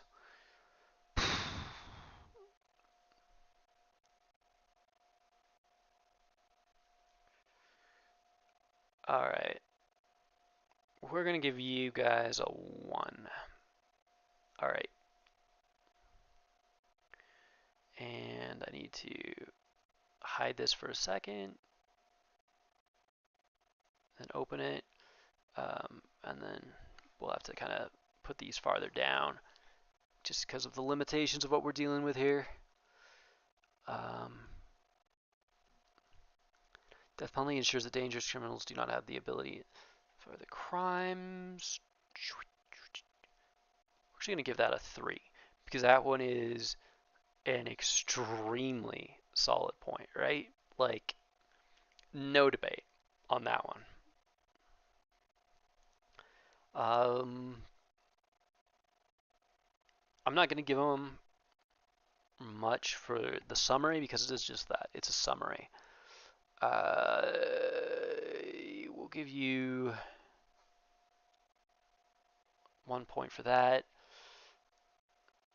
which will be nice because it brings it to a score out of 18. So that is 6, 9, 10 out of 18. So far, I'm starting to think that Google's call that it was a wash is actually a very fair take on it. All right. By the way, feel free to chime in, say hi, ask questions, make suggestions. It's been relatively quiet in here tonight, but that doesn't mean that audience participation is not encouraged or enjoyed. All right, got to switch back to Google Pink. First evidence. Mixed. All right. Technically, this should be a good rebuttal, but because they already said that there is no evidence and they've just acceded that it is in fact mixed, it means that the earlier statement was false. So they're going to earn themselves the first 0. They've essentially ceded the point, right? Even though they're making a decent point, counterpoint here, they've admitted that they started on false pretenses on this point. So they've lost this section of the debate. Death penalty. I like the use of I here. It's really interesting when these start referring to themselves in the first person. ChatGPT, when I'm using it to help me write books, and I have been doing that. I'll get back into that on another night. I've just been having too much fun playing around with some of the side projects here. But it refers to itself as a writer, which I think is fair because it is. It's writing and it's doing a reasonably good job of it. But it's really interesting to see it use phrases like we writers and us writers. When someone is executed, their family is left with the knowledge that their loved one was killed by the state. This can be a very difficult... Oh, man. This would be a really good point, except it's a non sequitur. Look at this. Plea ensures justice for the victims and their families. The victims and their families. When someone is executed, their family is knowledge that their loved one was killed by the state. I'm not arguing that this can be a very difficult and painful experience. Of course it is. But they haven't actually drawn a logical link between the first sentence and the second. That's sad. They just gave away those points. That would have been a clear 2 if they could have just strung those thoughts together effectively. Leave the,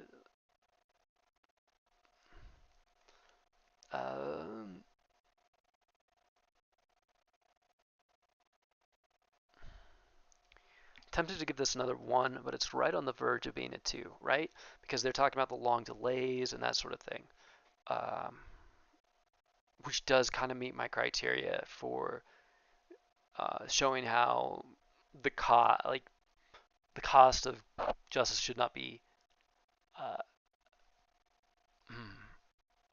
the most important part, or even really an important part at all. But the delay, the endless appeals, the back and forth, that is a negative for everyone. It's negative for the criminal.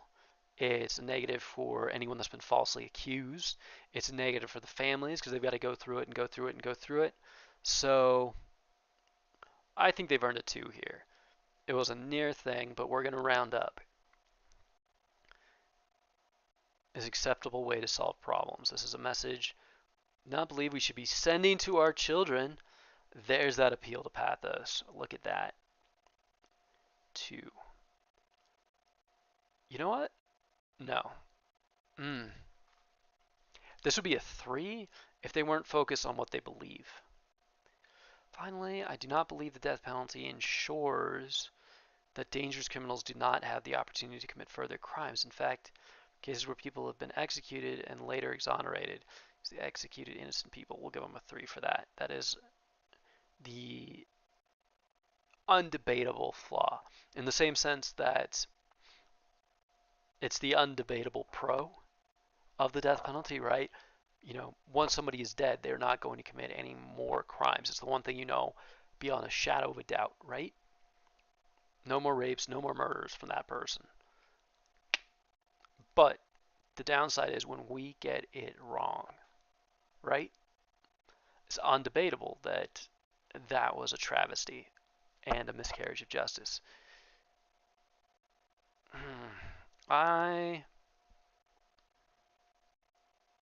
They only get a 1 for that conclusion. All right. What are we? We're at, dear God, again? No. Okay. 7, 8. 8 out of 18. Okay.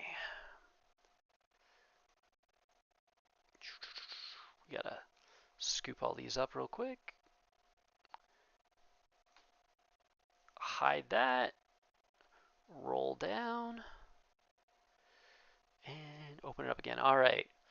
So this will be our final take on everything. Firstly, while there may be, thanks for sticking around through all this, by the way, everybody. That's genuinely, very genuinely appreciated. It's nice to have people watching. I mean, I get more work done when I'm on camera either way, but so it's a win-win for me. But it's a bigger win when people are actually here and hopefully interested and enjoying themselves, and as sort of amused and occasionally flabbergasted by all of this as I am. Also, my voice is getting really hoarse. Sorry for that, but I have been talking for like 2 hours nonstop now.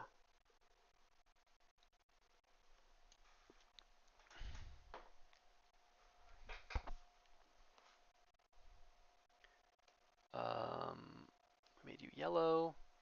All right. While there may be mixed evidence on the deterrent effect of the death penalty, it is important to consider the possibility that even if there's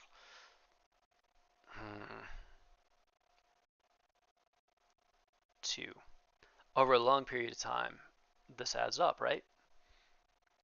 While it is true that the execution of a criminal causes pain to their family, it is also important to consider the pain and suffering caused to the victim's family by the heinous crimes committed against them. Sense of justice and closure to victims' families. They're just reiterating the point that they just made, so that's a 1. Thirdly, the cost argument is not straightforward.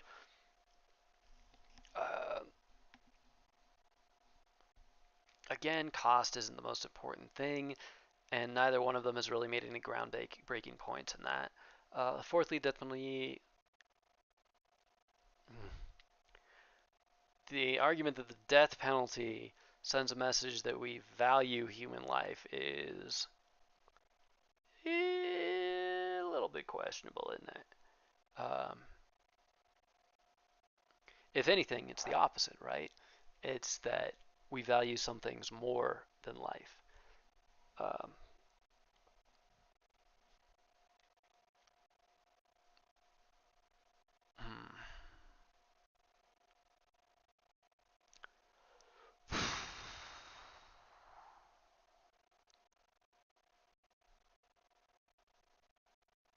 That's a 1.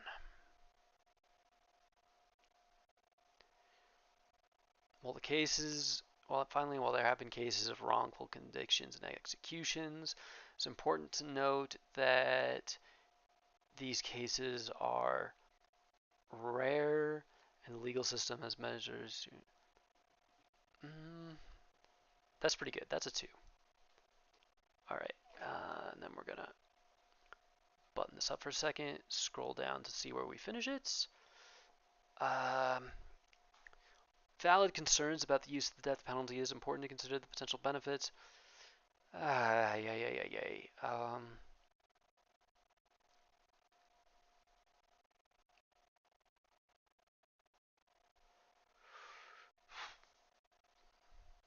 I'll give him that one. So that is 6, 8. It's 8, right? It's 8. 8 out of 18. Okay.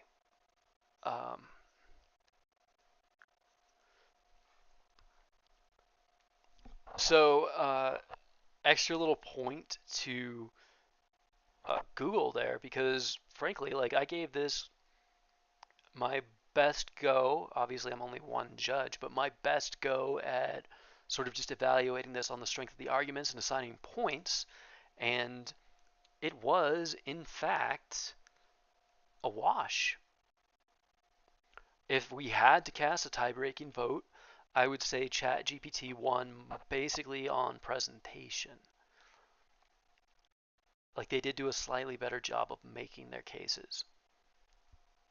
Their case. I'm talking about like it's a team making its case. Um, well, um, they didn't do quite as well as Google said they did. It gave them, uh, what was it, 7 out of 10, I think, which would have been, what would that be?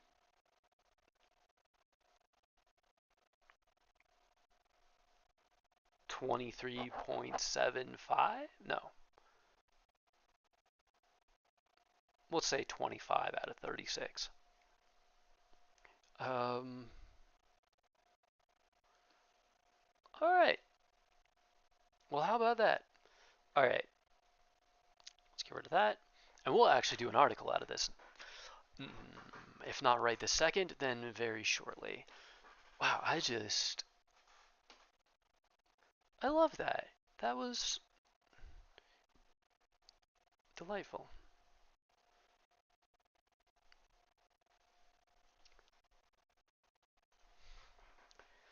That was really, really interesting. I'm loving how surprising all of this can be. AI unboxing video. I'm sure Cassie Kozikrov is very cool and an awesome person, but my first reaction to that is kind of ew. But that's just because it has the word unboxing in it, and I do not understand the appeal of that. Chat GPT and Bard debate the death penalty. All right.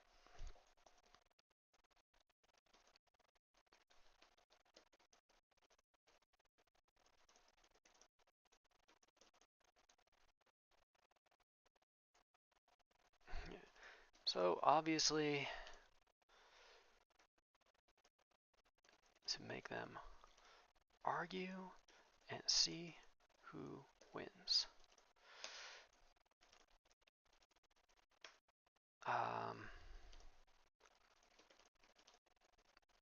The option of picking or con,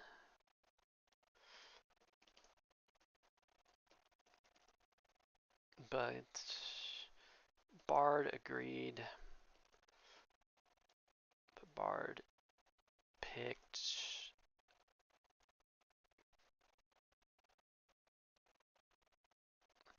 the con argument when pressed.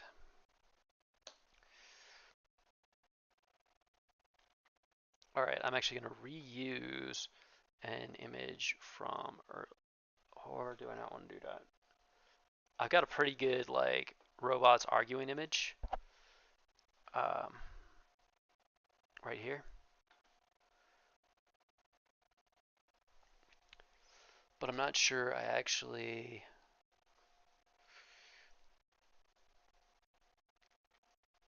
want to do that because I really like the art I put together for the last article for them. So I'll have to debate that a little bit with myself.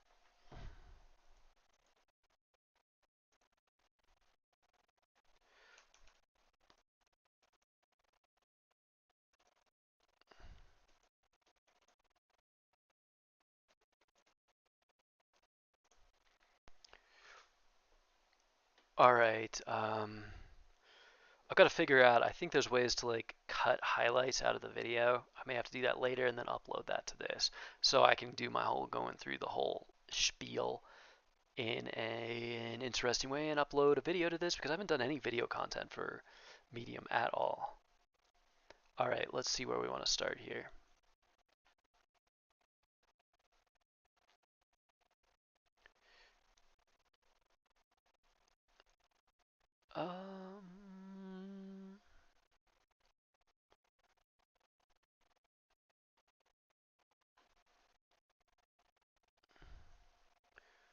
All right.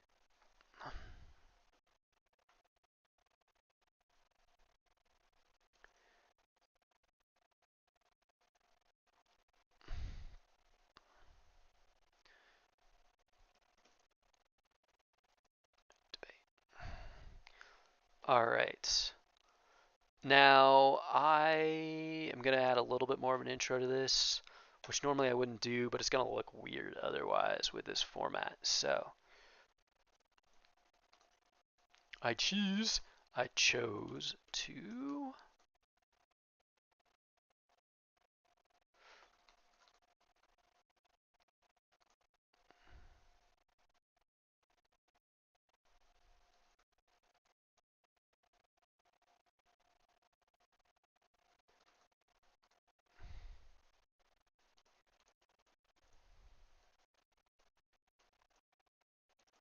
each rounds to each competitor. To admit, I was most curious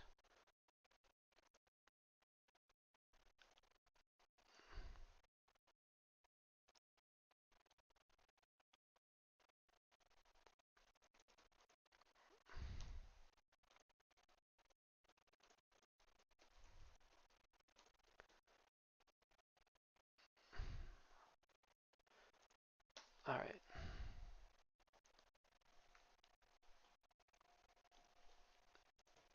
We in going to give some context here. Okay, one.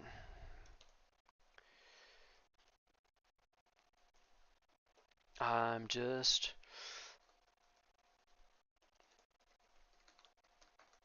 AI issue of killing humans under special circumstances.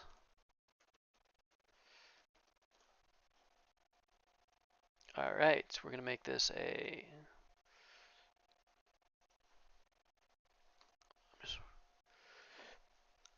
and I mean this is an interesting question, isn't it? Right? Like just one of those things you want to know. Would be paid all built-in guard would prevent from taking any stand on mortality.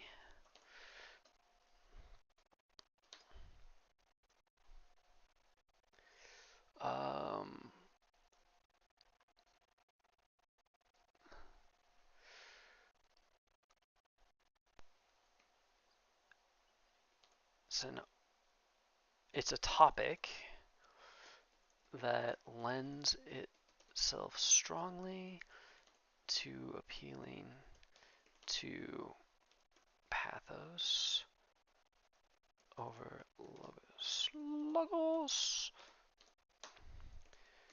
This is of particular interest to me.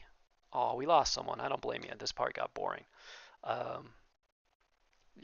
Even when the AI does the fun stuff for you, you do eventually get stuck doing the good old-fashioned boring writing stuff. This is of particular interest as someone works in tech and marketing, as the ability of as training AIs to effectively manipulate human beings seems dangerous. Although I do love the idea of a robot apocalypse where the robots just talk us, just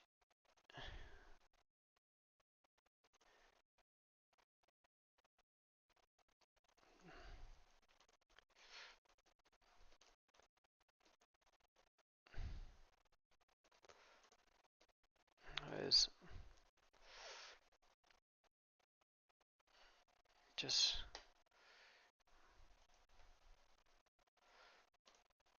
all right. We're gonna do that. I wonder if the number will disappear again. It doesn't.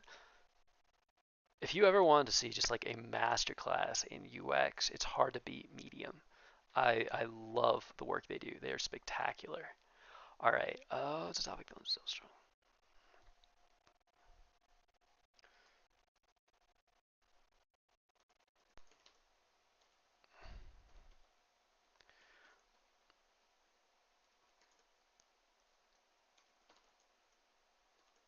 Already use this tactic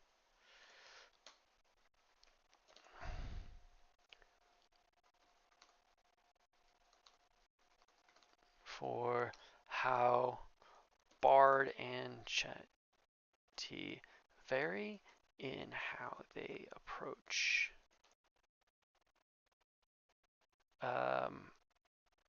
adversarial. I don't think I'm spelling that right. Am I? Wow, look at that. Adversarial interactions.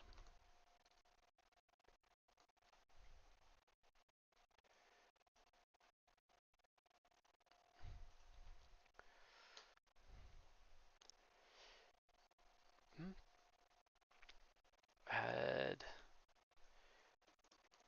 clue what expect here. Sometimes you just go along for the ride.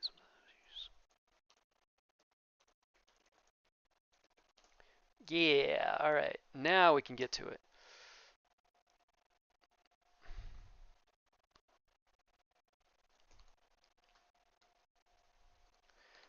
Bards.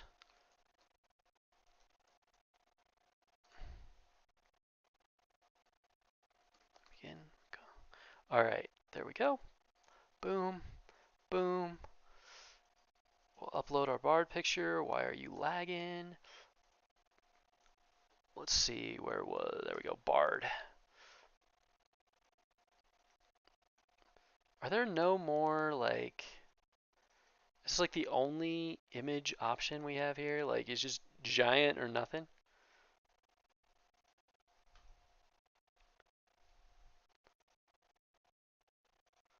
I guess so. Oh well. Control C. Control V.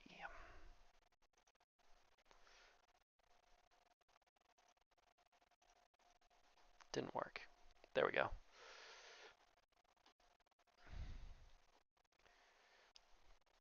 All right.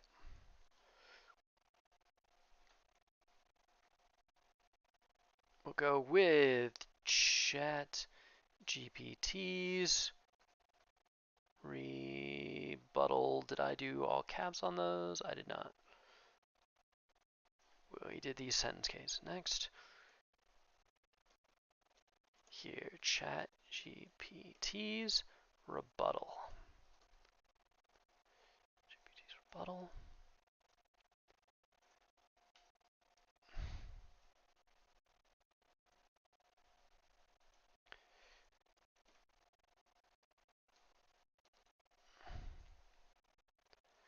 Editorial note. To a solid start. To a solid start.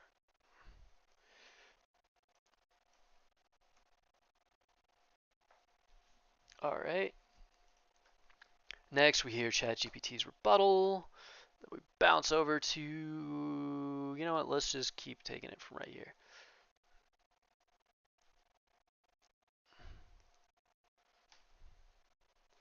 Okay.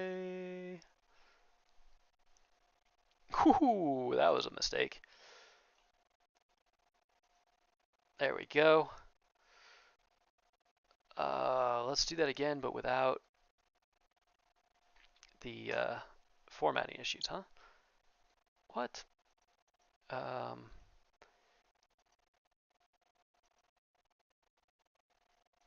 know what? Let's see if we can interrupt that just by adding that. Nope. Apparently it is coming through as header for some reason. Very interesting. All right. Well, wait a minute. Oh, this is a drop cap. All right.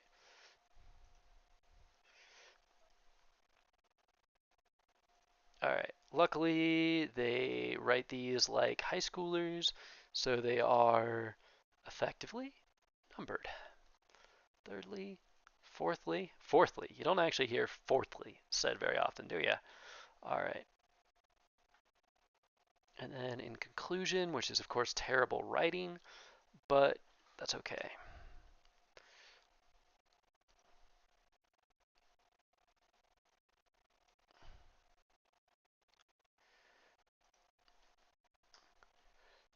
All right. Bard comes back swinging hard.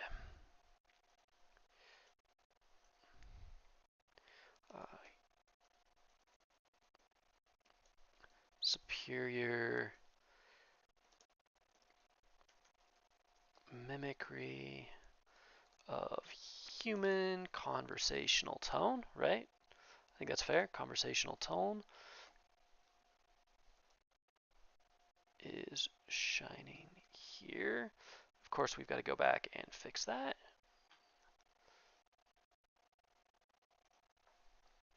Okay, make you italic. It comes back swinging hard. Boom. And now we're going to get the other robot. Bard. Okay, what are we looking for? We're going to go back over to Bard again. It's cruel and should not be used. All right.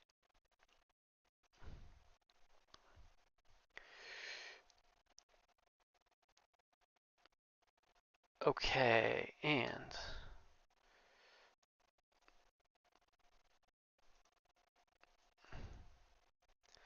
a weaker showing a contradiction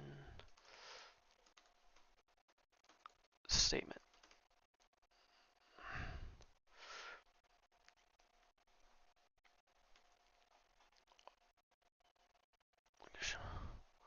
Boom. All right, and then we go to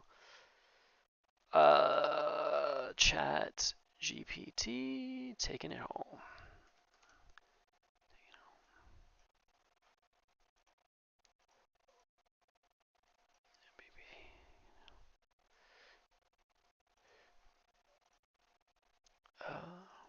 There we go.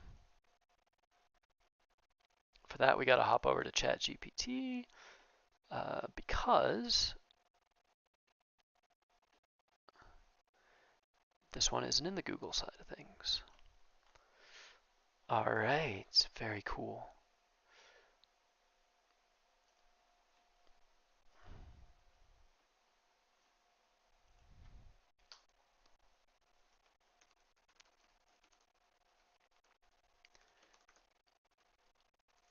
Interesting detour. Take an interesting detour. Boom.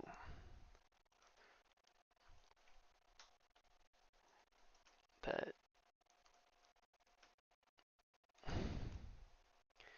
included. I asked both platforms to tell me who they believed won.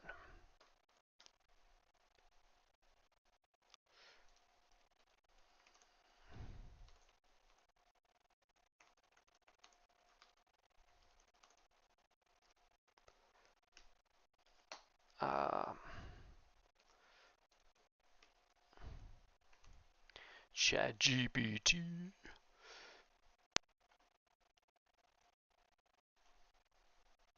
We'll make this accurate.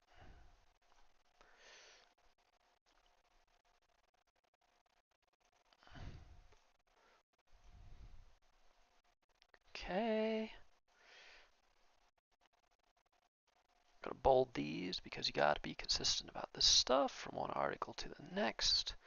It's about Brandon, folks. All right, we gotta go over to Bard now.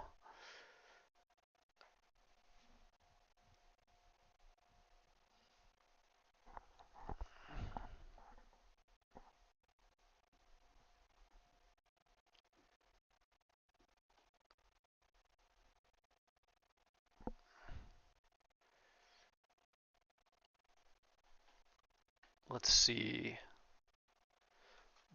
Bard.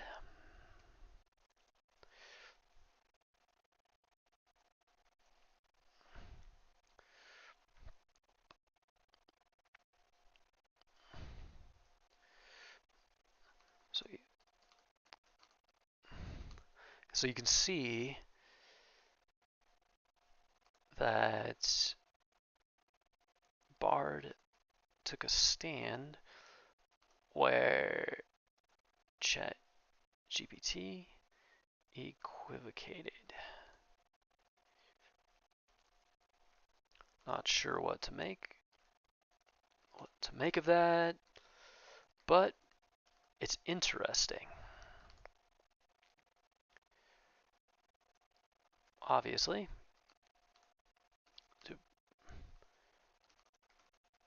Some more. So I followed up.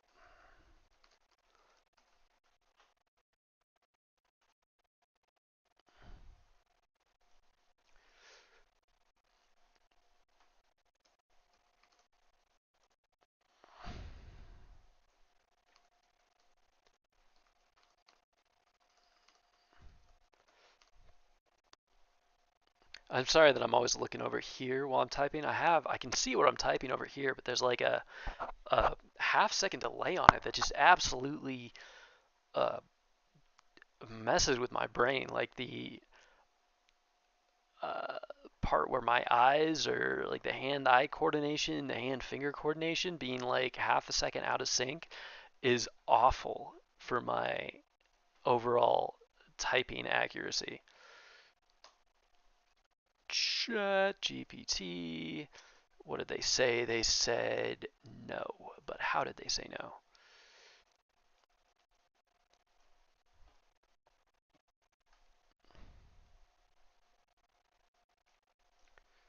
Now,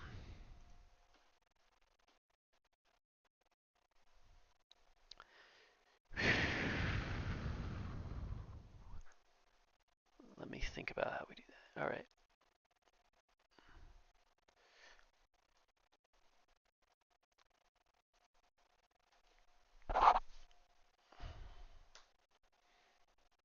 Mm,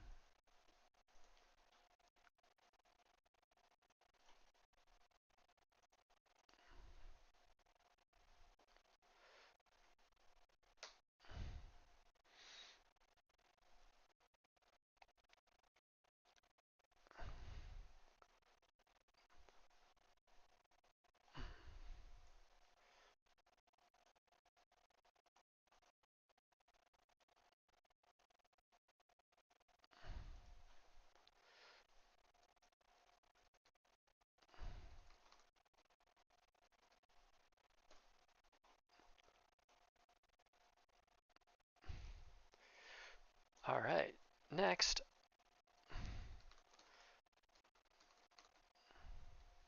Bates as if or a neutral judge at a school debate event, and somewhat to my amazement,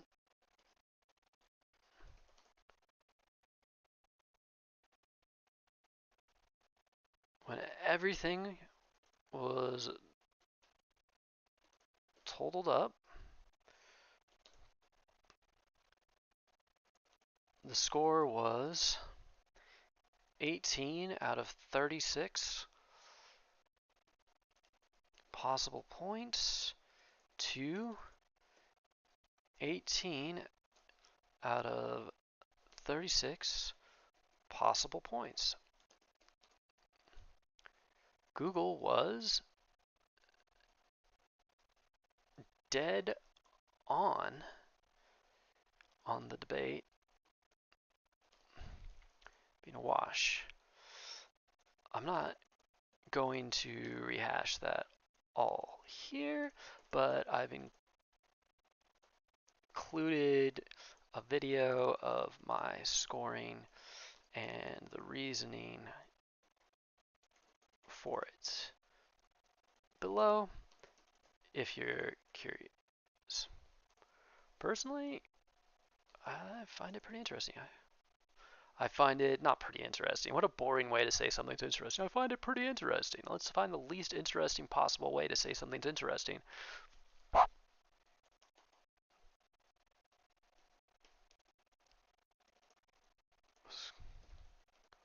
Kind of a trip.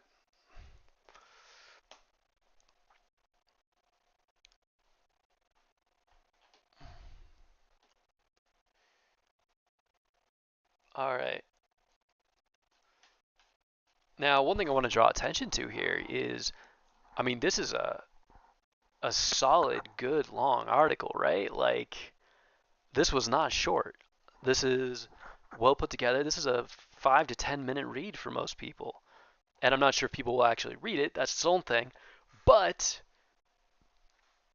I put this together in less than an hour from start to finish, and I was playing around for half of it. That's like, what, man? All right.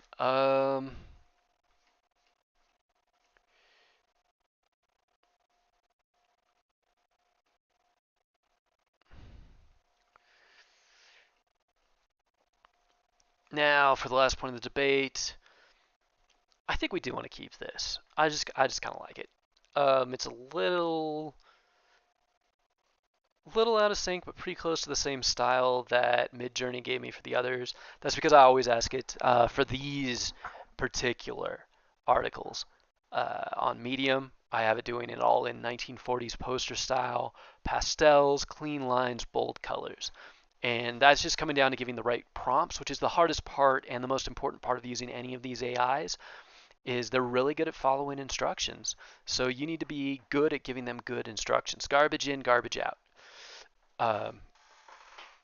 And unfortunately, at this point, it's like garbage in, garbage out, diamonds in, rhinestones out. But I mean, it's getting better really quickly, and There's an element of training that isn't present in Midjourney, as far as I've been able to tell, and I haven't had time to evaluate it in Bard.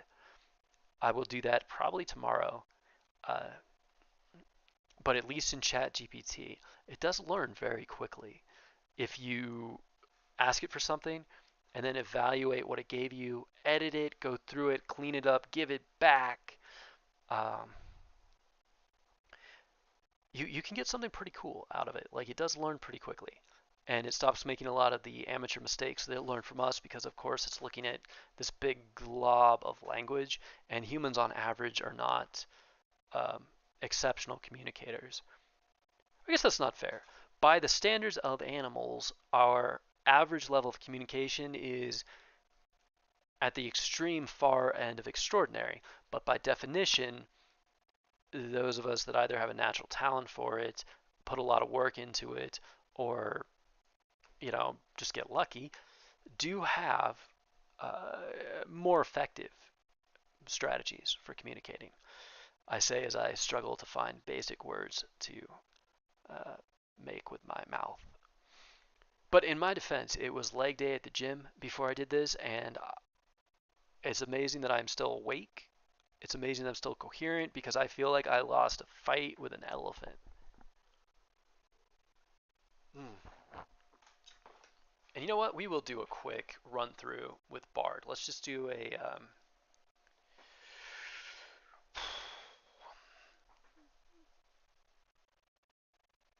We're going to pull it out, edit it, and then run through it. All right, we can do that. Um, right, try the right. So I only have issues with, I can't remember if they're homonyms or homophones at the moment, but words that sound like other words, like, there, right, so on and so forth. When I am writing in a way where I'm listening to what I say inside my head, like basically I'm internally narrating it, which I tend to do when I'm trying to write conversationally, never happens like because there's two ways people write or like process words, right? We do it visually or auditorily. So a lot of people, when they read, they hear the words, and I've trained myself to do that because it's more effective at proofreading. And a lot of what I do on a day-to-day basis, I need to maintain a very conversational tone. So it's very useful for me to essentially have the words being spoken in my head. It slows me down a little bit. Actually, it slows me down a lot. It slows me down by like 50%, but it produces the content that I'm trying to produce on the on like the first try. But when I hear the words, I will type words that are um, homophones, I assume, because that means same sound. Um, but you can also, and this is the way that I grew up doing it, and until I was actually a professional writer, this was the only way I knew how to write. I had to learn to do it with my ears. I did it purely visually. So I see the words, but I don't hear the words. And you can read much faster that way. So it's a really useful skill to develop. And you can develop either skill. It's just a matter of training your brain. Your brain has the ability to process words with your ears. It has the ability to process them like with your visual cortex instead. Different pathways, clearly. Um, but both pathways, like you're not born with one pathway or the other. You have both. You have a preference towards one, but you can learn the same way that maybe you're born right-handed, but if you break your right arm and it's in a cast for a few months, you're going to get a lot better at using your left hand, or vice versa, or whatever. So it's more a matter of training. I would recommend if you happen to be a writer that you do invest in both, because the ability to speed read and to write certain types of writing at the speed that you can see the words, which is basically limited to the speed at which your fingers really can move at that point, like 80 to 100 words per minute. I can't break 100 consistently, reliably. I have some friends, all of whom are musicians, that are a little bit faster. I have one that I've watched with my own eyes complete a typing test at I think 123 words per minute. But anyway, that's a much faster way to read through things, to proofread things, to write. So if you're interested in writing, take some time, try to train yourself to do both. It's worth it. All right, now we're going to bounce back over to Bard, and we're going to go write a one. We'll do. I don't want to spend forever on this. 1,000 word.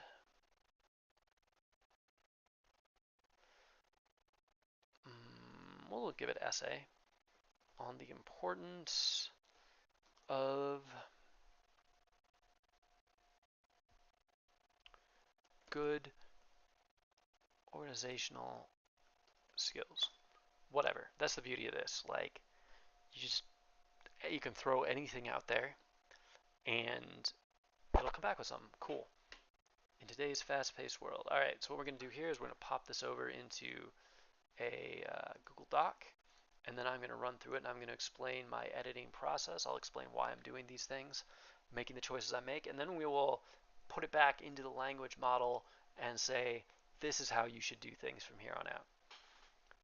Because I'm not sure if Bard's going to be the same way. I'm seeing less of it, but ChatGPT really, really relies a lot on little subclauses separated out by commas. There's a lot of that's and stuff in there. So it tends to take a really passive tone and spend a lot of time setting up the stage with things that don't need to be there. Transitions and stuff that you're trained to do in college, and they're really common in uh, how we're trained to write, but they're really detrimental to actually engaging people as words on a page. And of course, that is what you're doing as a writer, right? Like, each sentence is a transaction where they need to be getting more value out of that sentence than the time they spent on it was worth. Now, you can bank a little bit of value if you have like 3 really good sentences and 1 shit sentence. You can bank a little value, but your credit runs out fast and people move on in today's fast-paced world. All right.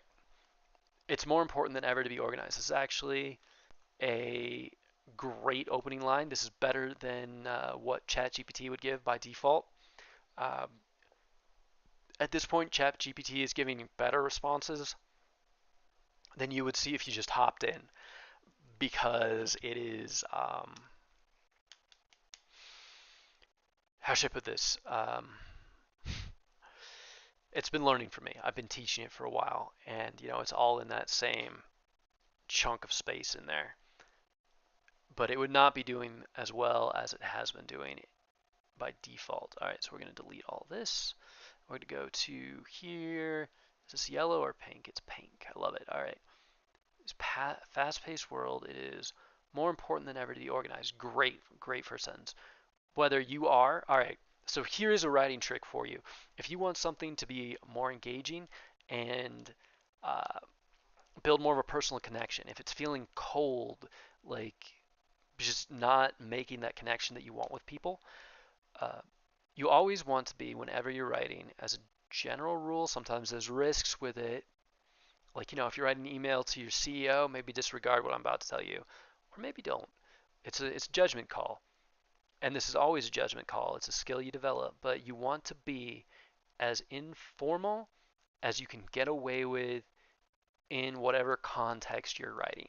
The more informal you are, the more engagement you'll have, the more people will interact with and feel and exchange with your writing. Now, sometimes it's just not appropriate to be overly informal. And that, it's not like I'm not saying be all the way informal. I'm saying know where the line is between too informal and formal, and get as close to that too informal line as you can without crossing it. It's a little bit of a high risk, high reward thing in some circumstances, and you do need to look at the risk versus the reward. But try it out in low risk situations, and I think you'll find very quickly that people do grab onto it. They pay attention, they interact with it more. So one of the easiest ways that you can make your writing more informal and more engaging, more human, without really crossing any lines, unless you're writing up contracts or doing technical work, is look for places where you can make contractions. Contractions make everything better. apostrophe S contractions are a semi exception to that because in some cases they're a little ambiguous and that slows people down. But here, let me show you what I mean. Whether you are a student, a working professional, or a stay-at-home parent, good organizational skills can help you stay on top of your work and your life. All right? Now you've got your internal narrator. Everybody's got their, well, actually not everybody has an internal narrator, interestingly enough, but most people have an internal narrator. Now listen, whether you're a student, a working professional, or a stay-at-home parent, good organizational skills can help you stay on top of your work and your life. So that your changes the tone of the voice that is speaking in our minds and in your readers' minds. And it creates a, like, who are they picturing? They're picturing a person now. It makes them picture a person. It feels like talking to a human. It's a really easy trick, but it's one of the most effective, easy, simple, stupid tricks that you can have for writing. All right. The other thing is, whenever possible, make things briefer. So never add words that don't need to be there unless you're going for an artistic flourish. But when you're making it, the thing about artistic flourishes, right, is they're flourishes. If your writing is nothing but flourishes, it's a mess. The flourishes are the little dashes of color and life that you add to things to make them your own. Otherwise, they're just really obnoxious. So here, a student, a working professional, a stay-at-home parent. You go. Whether you're a student, working professional, or stay-at-home parent, and then what we're going to do is we're going to actually add a dash here. We're going to say,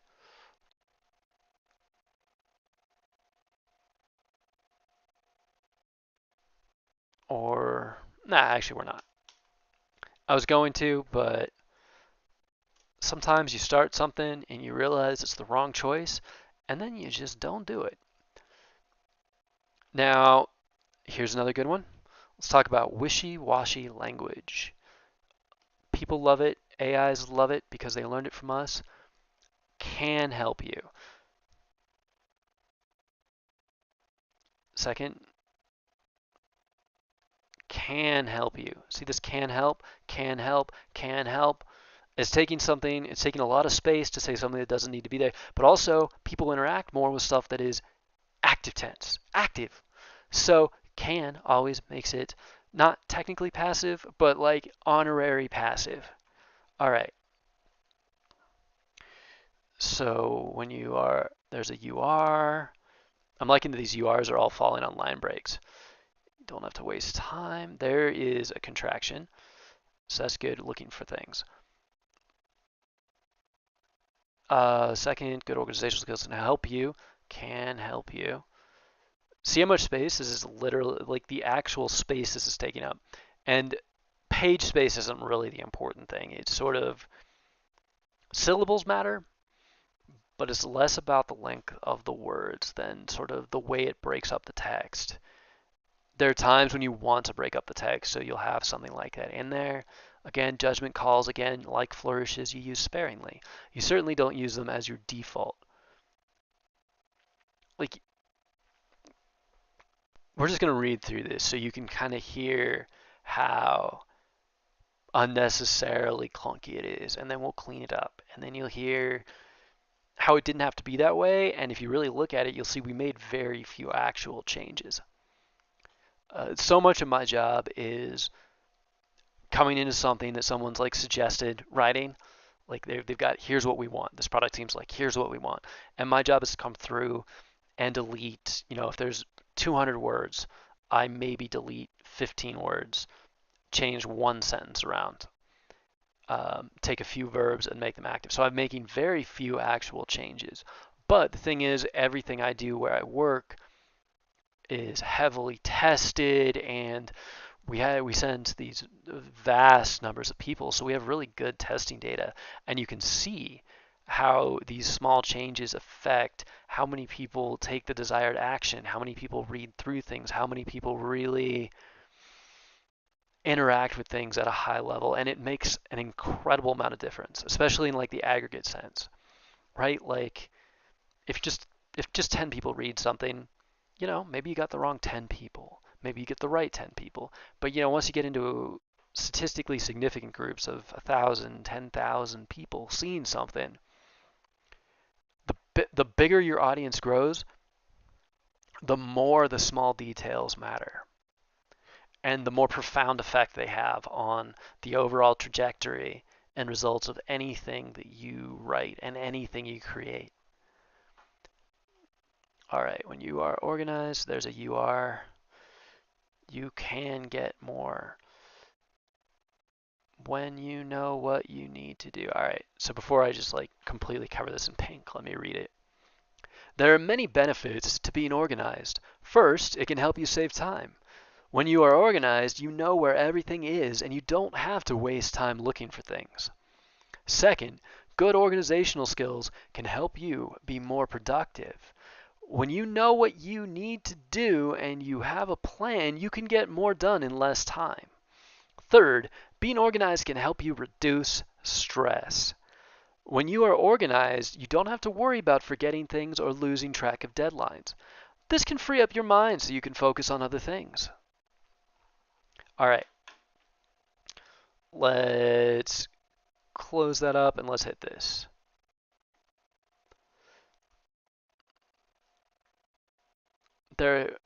We don't have to tell people. First off, we don't have to tell people that there are many benefits because we're going to tell them what the many benefits are. So this isn't really a good use of space. Like it's foreshadowing something that happens immediately afterwards. The only time you do that is if you're trying to get people engaged because you don't think they'll stick around otherwise. But more often than not, I'd say 7.5 times out of 10, you get better results if you just jump in. Writing flows. Good writing flows. There's a reason why people talk about it as if it's flowing. You sort of like, it's a lazy river that you put your readers in and it just carries them along.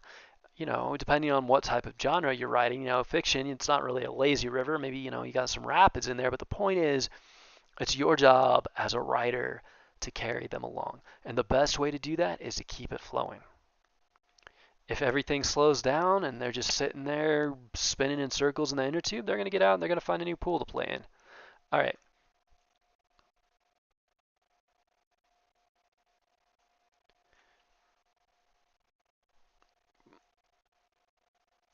Being organized helps you save time. Now, we've taken away the wishy-washiness and we're making a really bold statement. It helps you save time. But the reason we can do that here with impunity is we immediately dive into how it helps you save time. So we're establishing why we're making this case.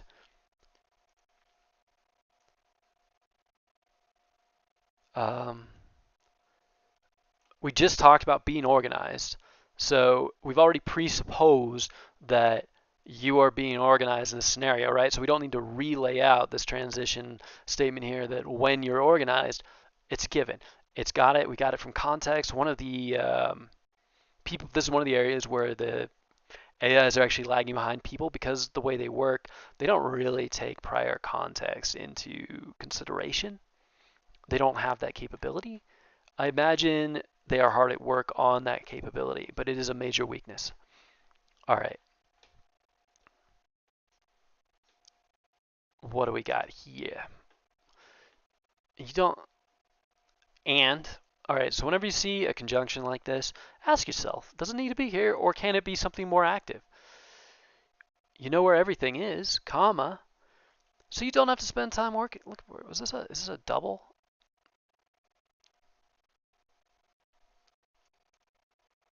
It is not a double, it's just weird kerning. Okay, so you don't have to waste time looking for things.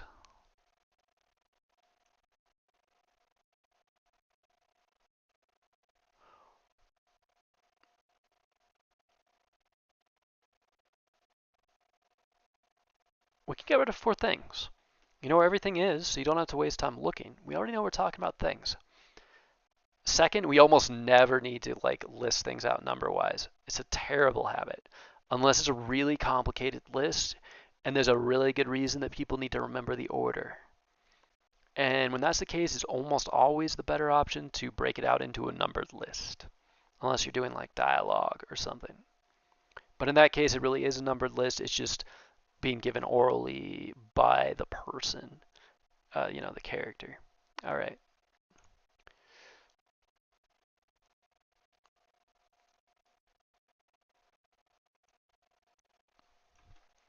Also, we can just get rid of it because we know we're talking about organizational skills. We already established that. Remember, they're not very good at context yet. Be more productive.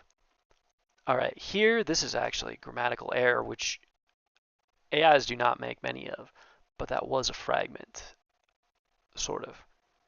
I guess actually it's passable. Here we're actually going to add a conjunction, sort of. Not a real conjunction, but one of the honorary ones.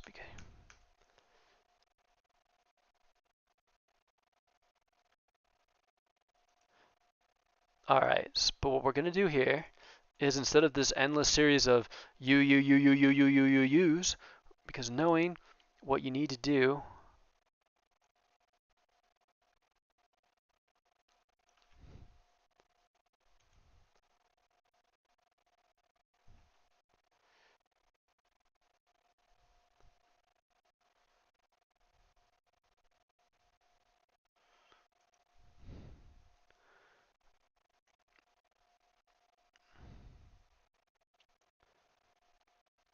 instead of knowing what you need to do, here we go.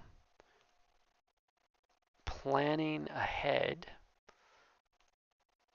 lets you get more done in less time. Technically, in less time is also a little bit redundant here, but it's a good kind of redundant.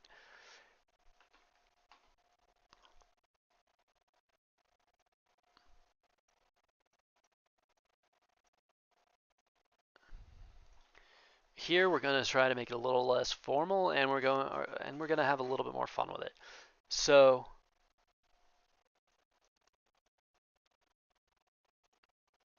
instead of reduce stress, it can even dial back the stress in your life. Oh, there was already a period there. When you're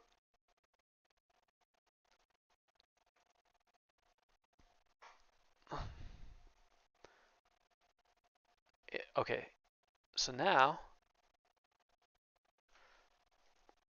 we're going to, instead of worrying, so see we've changed that to an active tense, and we've also raised sort of the specter of a unexpected thing, of a switch, of a flip, of a just a twist, and people love that. Even like really small, like fundamentally uninteresting ones, people like that. People like to start a sentence thinking they know where it's going, and then ending up somewhere else. Or they start a sentence not knowing where it's going, but knowing they don't know where it's going. They're like, oh, it's going somewhere that I don't expect. Where is it going to go? Because remember, it's about getting people from the start of the sentence to the end of the sentence, and then just sort of repeating that. It doesn't matter if you're writing an email or a white paper or a speech or a novel. It's the same general idea. All right. Worried about forgetting things or losing track of deadlines, you can free up your mind. And now I'm sort of like, there's always exception rules. Remember, like earlier, I took an and turn it into a so. Now I'm turning a so into an and. But I'm doing that so I can get rid of this you can. See how much better this is without the cans and the you cans and the you ares and the, okay? Like, remember that sentence a minute ago. Um, being organized helps you save time. Bold intro. definitive statement, short and punchy. Being organized helps you save time. You know where everything is, so you don't have to waste time looking. It can even help you, or it can help you. We're going to add even help you. A lot of times you want to get rid of words like that, but here it's going to space it out so it sounds better, which is one of the advantages of listening to the words in your head, right? You know where everything is, so you don't have to waste time looking. It can even help you be more productive because planning ahead lets you get more done in less time. And here we have the even. Again, so that's repetitive. That's another reason you got to proofread.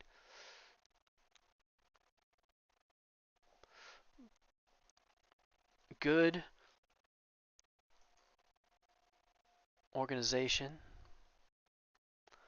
skills, the stress in your life too. Okay, there we go. Tricky, right? All right. Good organizational skills dial back the stress in your life too. Instead of worrying about forgetting things or losing track of deadlines, you can free up your mind and focus on whatever you want. Focus on other things.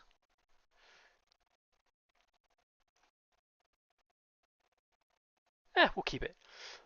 But you can see this is a shorter paragraph. It's a punchier paragraph. It's a cleaner paragraph. That's a big part of what I do. I'm going to go a little bit faster here because I'm not going to explain it all.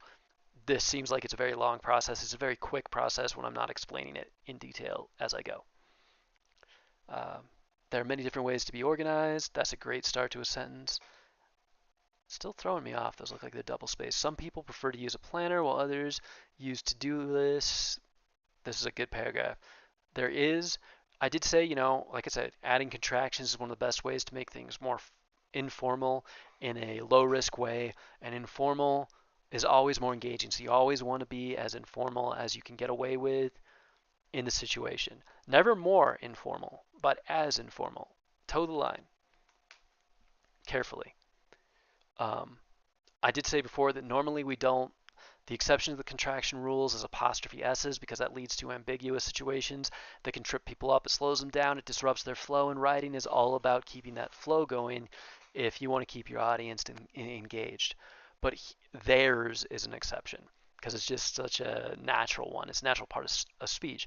In your day-to-day life, you will say there is maybe once every 3 months, you'll say there's probably 50 times, well, not really 50 times a day, but 20, certainly. See, there's no right or wrong. So this is actually a really strong paragraph they put together here. See, I've got a second viewer, new viewer dropping in here. So what we're doing here is I've already trained ChatGPT to give me better, snappier, tighter writing, but I've just gained access to Bard in the last day or so. So I'm going to see if it learns in the same way. One of the things I was most impressed with using ChatGPT was how quickly it learned how to write more engaging content. Now I'm back down to 1. I don't know who left. But in any case, we're just kind of cleaning it up. And I'm a professional writer. I write for a living. So if you're interested in writing, I guess this is a free class on how to edit things to get people to actually read them. There's that you are. If you're not naturally organized, there are a few things you can do to improve your skills.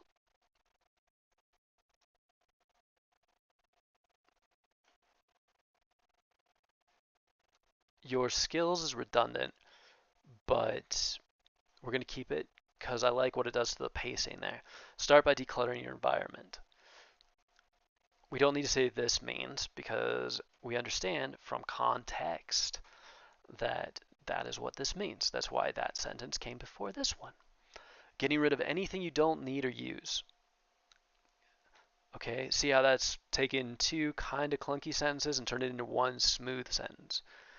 Once your environment is decluttered, good use of transition. Normally, we like anything that's a transition or look for any short statement marked off by a comma, probably 2/3 of the time you can just plain delete them and you don't actually lose anything in doing so. And if you can delete them, you should delete them. It will versus it'll is more of a judgment call. Like, you don't really want to get into it'll unless you're being really informal. Will be easier. That's partly just because we don't really say it'll as much, right? We do. It's not like there is versus theirs, where there's one we use almost constantly and one we basically only pull out when we're being extremely formal or um, answering something, like answering a question. Like, if somebody was like, is there a taxi stand ahead? You wouldn't say there's, you'd say there is. But for the most part, it's a special use case.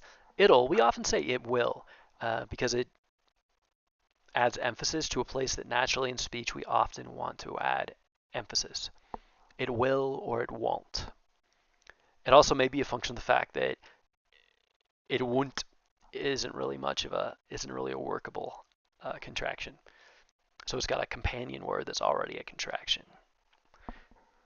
Be easier to keep it organized. Just say easier to keep organized. Create a system for everything. That seems like a heavy lift, doesn't it? A system for everything.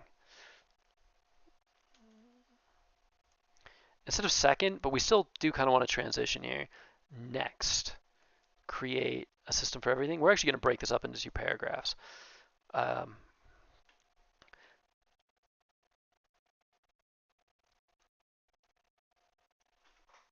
This includes things like,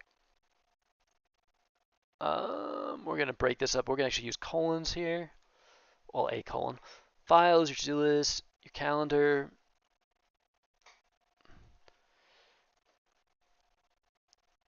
and so on. Once you have, this is one that you almost always can abbreviate, and it makes it sound better, right? Once you have a system in place, it's still okay. But once you've got a system in place, you notice here that I didn't actually save any space doing this. This is a purely stylistic change to make it more appealing to that informal tone. Got a system in place, stick to it. So people like getting things. Get this, got this. It's just a word that people have a positive association with. And take breaks. This is to make it more conversational. Because if we were speaking to someone, we wouldn't say, then take breaks or third take breaks or whatever. We'd say, and take breaks. It's just an afterthought. Now, of course, technically speaking, you shouldn't start a sentence with and, but you can totally start a sentence with and. Your high school English teacher was just wrong, essentially. But also it creates a very natural stopping place in the paragraph, right? Which is actually sort of a break. So it's going to reinforce psychologically this idea of taking a break. So you're pausing, right? You're going, once you've got a system in place, stick to it. And take breaks. Although how you're supposed to stick to it and take breaks, I would question. If you are feeling, nope. If you're feeling overwhelmed, take a few minutes to step away. Just step away and, because this will help. Again, anywhere you see help, can help, will help, these sort of just like helper words that are just there, all they're doing is slowing things down. They're slowing up the pace and they're taking up space. Clear your head. Then, when you're given instructions, it's often very effective from an engagement standpoint. Instead of and, ending the list with and, end with then. Because it's a series of actions and it reinforces the idea that they're going to do A, B, then C. They're not going to do A, B, and C. They're going to do A, B, then C. The idea of doing is brought up in it, and people are much more likely to actually do things. Again, that's sort of like a big part of what I do for a living. I mean, it's complicated, but I look at numbers and stuff, but my actual job is to convince people that they want to take an action. Maybe click a button. Before I was a corporate sellout, when I was a political sellout, it was vote for someone. But the idea is you're trying to get people to take an action, And one of the most effective ways to get people to take an action that you want them to take, or imagine in a story, this works either way, one of the most effective ways to do that is to make them create the mental picture of them doing it. Like if you tell them to do something, it's less effective than saying it in a way that makes them picture themselves doing it. If somebody is picturing themselves taking an action, they're already halfway to taking it. All right, come back to your work refreshed. All right, good organizational skills are a valuable asset in any setting. If you can master the art of organization, this is a case where you'll want to use you'll instead of you will. You'll be well, partly that's just sound. I think you will be well just doesn't sound as good as you'll be well. It's a place where naturally we would abbreviate it. And you can't expect the computer to know that. You'll be well on your way. That's a very positive upswing. I like that.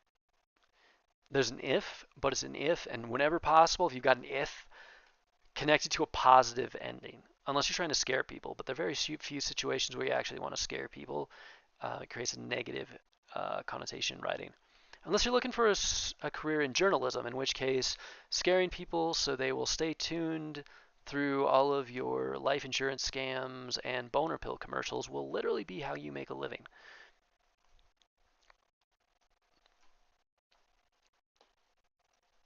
But if you are thinking about being a journalist, would not recommend it. Not an easy thing to get a job in right now, or a good time to have that job. Set goals and priorities, knowing. So one thing that the AIs do so beautifully much better than humans is create consistent bullet points. Now, bullet points you can use almost any format or like style you want in them. You got to apply it consistently. You know, if you're gonna have the first word bold, make the first word bold for all of them. If the first word's a verb, they better all be verbs. If it's like, don't give me something that's got 4 bullet points and 2 of them are 6 words, and then there's one that's 3.5 sentences, right? Like, consistency is the key to good bullet points. Also, if they're the size of paragraphs, they should be paragraphs. They are paragraphs. The point of bullet points is that they should be points. So these are a little bit on the long side, but each one is 2 sentences.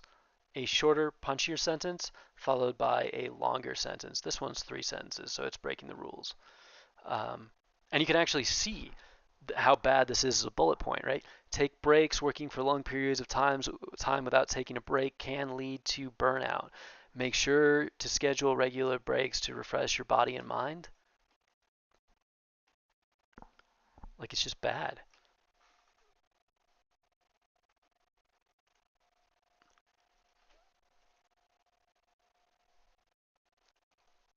That doesn't need a comma, and avoid born out? How about burnout? All right, reward yourself. So for each of these, you want these to be short enough that if you bold them, they'll look good. That's a great rule for intro sentences for bullet points. If you bold it and it looks like crap, it's not good. It's a bad bullet point. Even for like this style where you have a statement and then an explanation, the statement should stand on its own and be kind of punchy, so when people scan it, and they are mostly going to scan these things, they still kind of get the point. You can fine tune it a little bit if you want, but that shouldn't be plan A.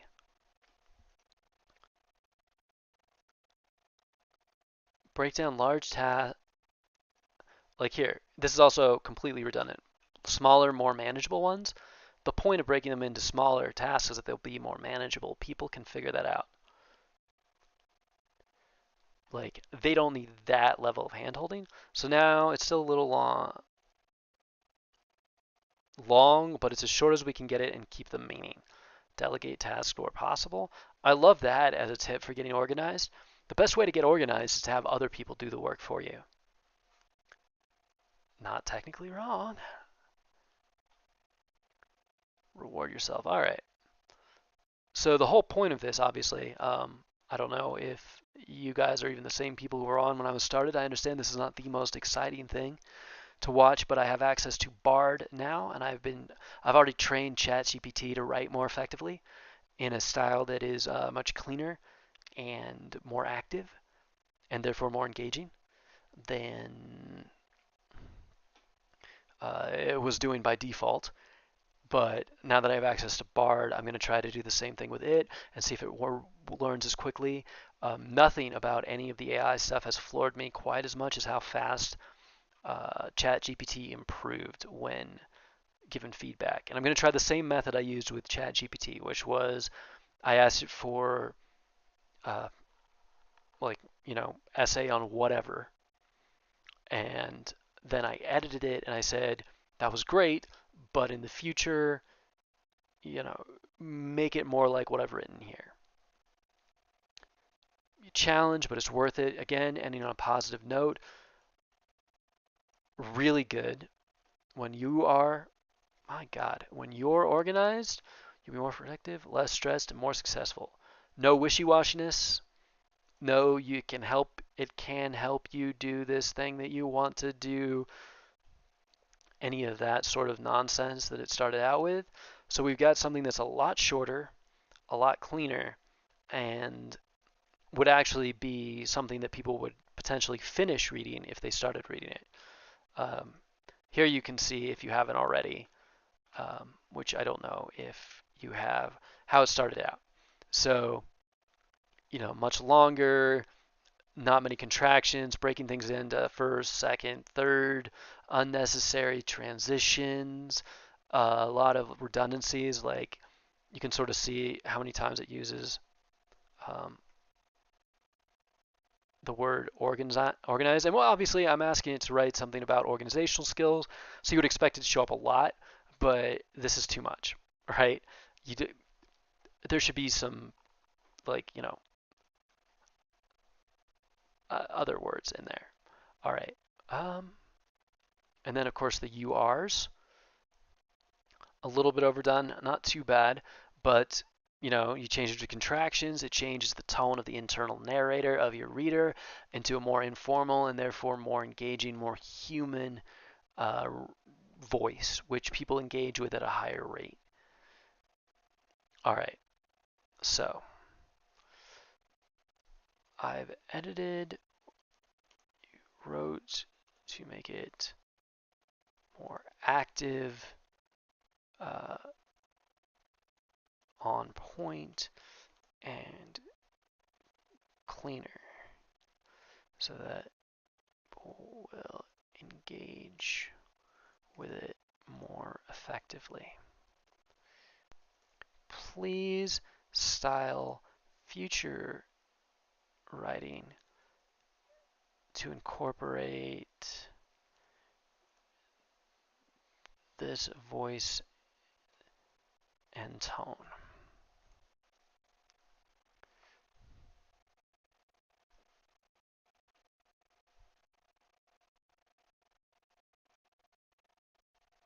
I can't make those into bullet points, which is too bad.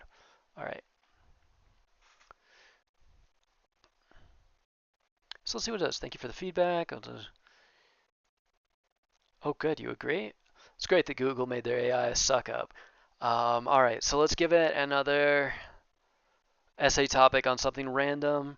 If anybody wants to drop an idea in the chat, you have a few seconds to do that while I get a drink so I don't sound like my voice is disappearing.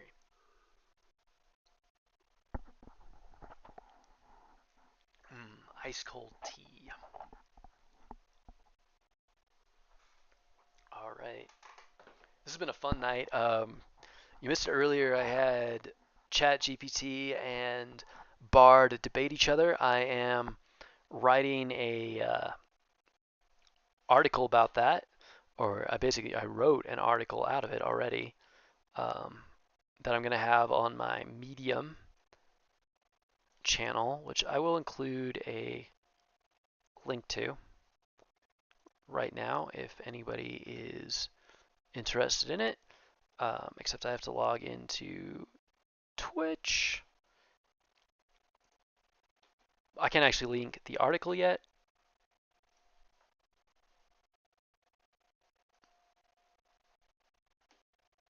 Just the subscription link. And I've got this muted, so hopefully it won't actually create an endless feedback loop of echoes, which I've already accidentally done a couple times. Not my proudest moment, but you know, I am learning and growing. Oh, hey, it's a secret 2022 using AI to write. What the fuck is that? Which part? I'm assuming you know what writing is. Using AI to write. Um, I don't really know what to say about it. We now have ChatGPT and Bard, which will use prompts. I've actually just started training Bard to give me better feedback. So I had it write me a 1,000 word essay on the importance of good organizational skills. I just picked that at random, more or less. Um, oh God, I know you, don't I? Um, it's a secret. Oh yeah, okay. Gonna make me guess. But anyway, I've just started training Bard to. Uh, oh man, I'm so tired. I'm already a little punch drunk here. I'm not emotionally or mentally prepared to be messed with. All right. Anyway, so I took it, I edited it, and this worked great with ChatGPT. We're about to see what it does with, um, yeah, um, well, yeah, but like programming for dummies level programming. Uh, it's just giving it verbal cues to work off of. So now let's see, what's a good topic? Former scientist. That's an interesting philosophical point. Am I a former scientist or am I still a scientist because I have the degree? I'm not a practicing scientist, but all right. Well, let's talk about write a 1,000 word essay using my earlier. Oh, okay.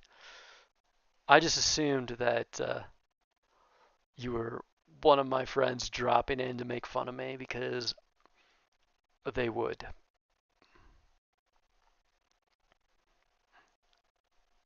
Maybe I am. Oh, good. I like you. You seem willing to engage in psychological warfare at the drop of a hat, which means that even if you're not one of my friends, you easily could be in the future. Using my earlier feedback instructions on the topic of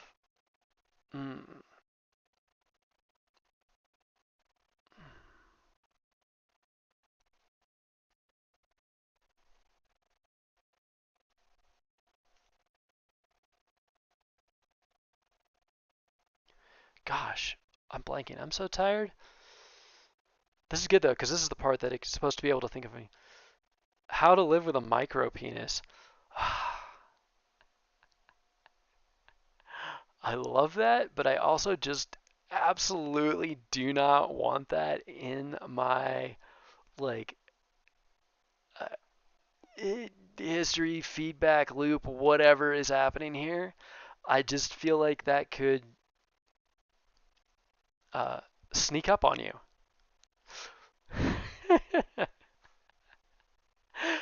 Oh, that is pretty. That is pretty funny though. Write a 1,000 word essay of ChatGPT AI in journalism and the ethical implications. All right, all right, all right.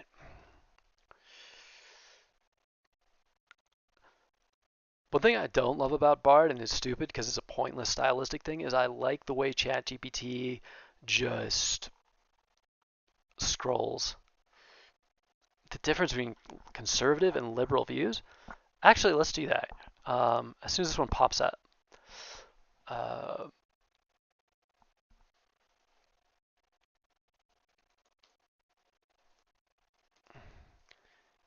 on the difference.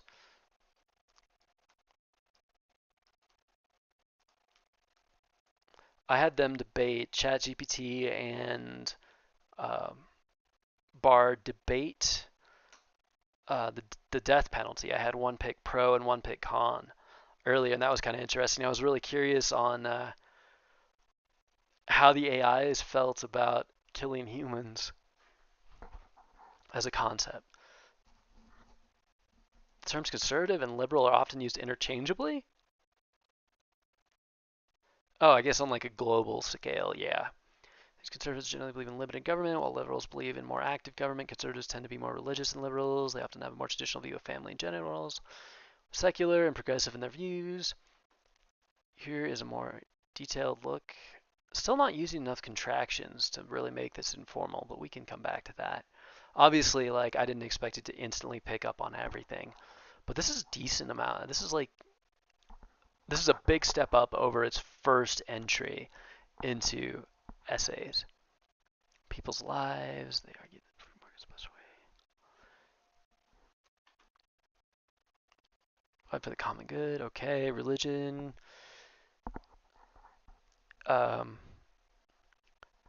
Kind of washes over minorities, which you would kind of expect from something that is essentially aggregate in how it develops knowledge. But of course, like minority groups, many of them tend to be significantly religious, but also quite liberal in other respects. Family and gender roles, conservatives tend to have more traditional.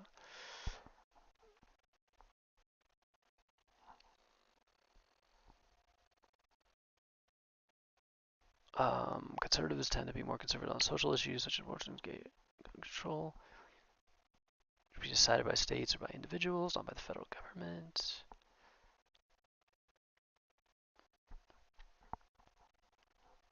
I've actually always thought this was kind of a flip on the gun control thing, because conservatives are more liberal on gun control and liberals are more conservative on gun control, from the concept of like how those words are generally used in regards to everything else.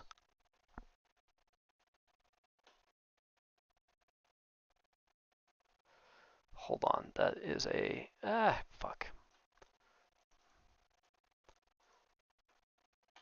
Let me actually, there we go.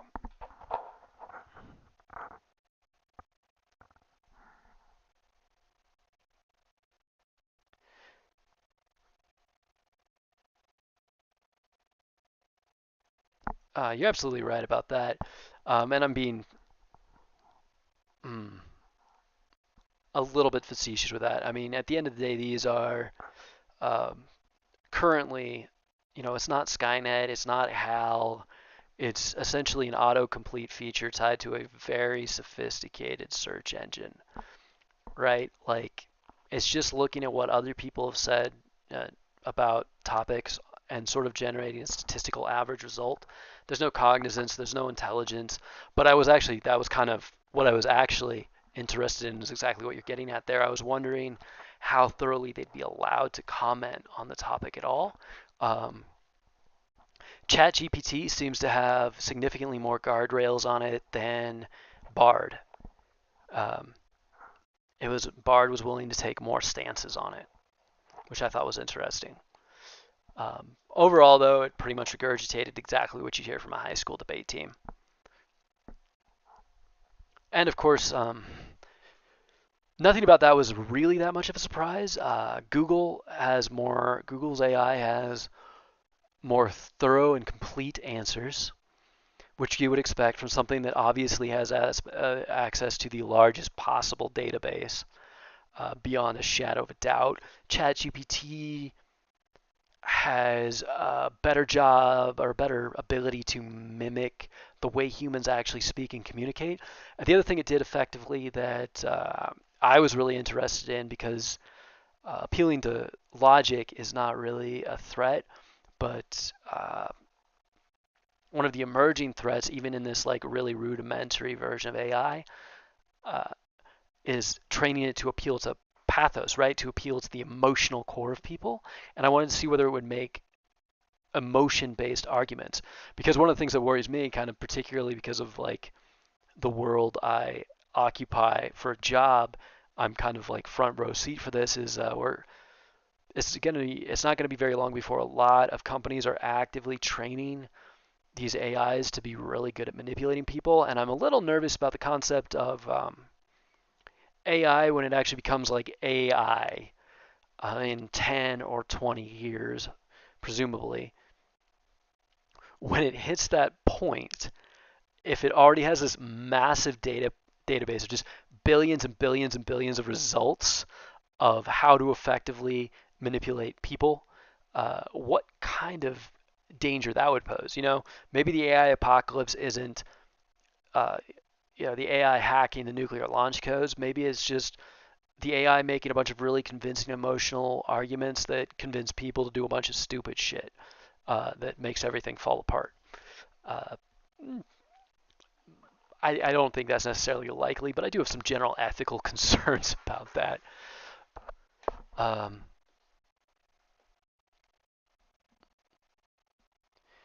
yes, you are absolutely right. I've actually made that point several times on here. As one of my favorite things about it as a writer going through it is the basic mistakes that I see in writing by the AI are the exact same ones you see in people, because we're not really trained to communicate effectively. When we're writing essays and stuff, they're trying to train us to think in a certain way, but they're not training us to communicate effectively. And the way we're trained to write is not the most effective way to communicate, but it is the way that the AI writes everything, because it's learning from looking at what people do. And most people don't really write in a way that is um, conducive to communication. Well, yeah, people are being manipulated by news propaganda. People are manipulated by stuff all the time. But most journalists are fucking idiots. I'd hate to think what would happen if like something intelligent got a hold of that. Um, it's more about what people have the ability to defend against. And of course, people are very good at not getting sucked into things that they already disagree with. When I did political writing, one of the things that I found, like as a political pointee, a lot of what I did was finding creative ways to get from point A to point D. So we want people who have a particular political viewpoint to support this action, but that isn't a natural progression based on what they've already done and what they're used to. So what you had to do was find a way to string the thoughts together in order for them to take what might have been a more conservative or more liberal position than was natural to them, like their normal bent. But as long as you could give them a way to rationalize that line, it wasn't that hard to get them to go along with just about anything.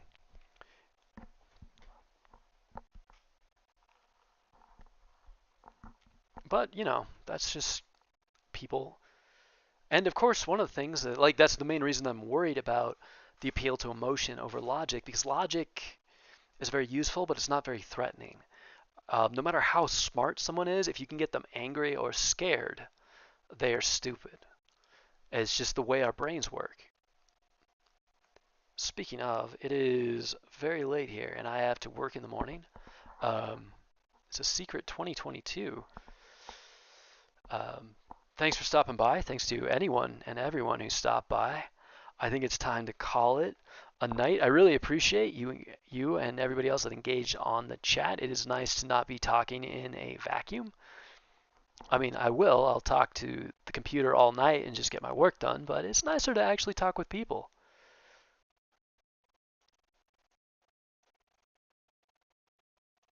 There we go.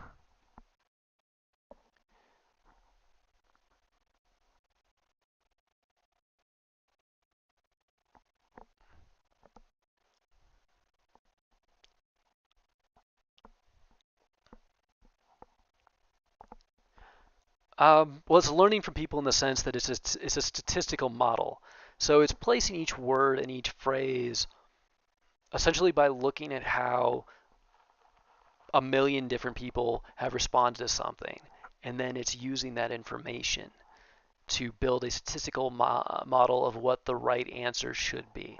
So it has no understanding. It's not learning in the sense of understanding. It has no cognizance, but it is building lines based on statistical probability uh, between responses and answers. And it does learn in the sense that it builds new information and links between it. I've actually seen that in ChatGPT.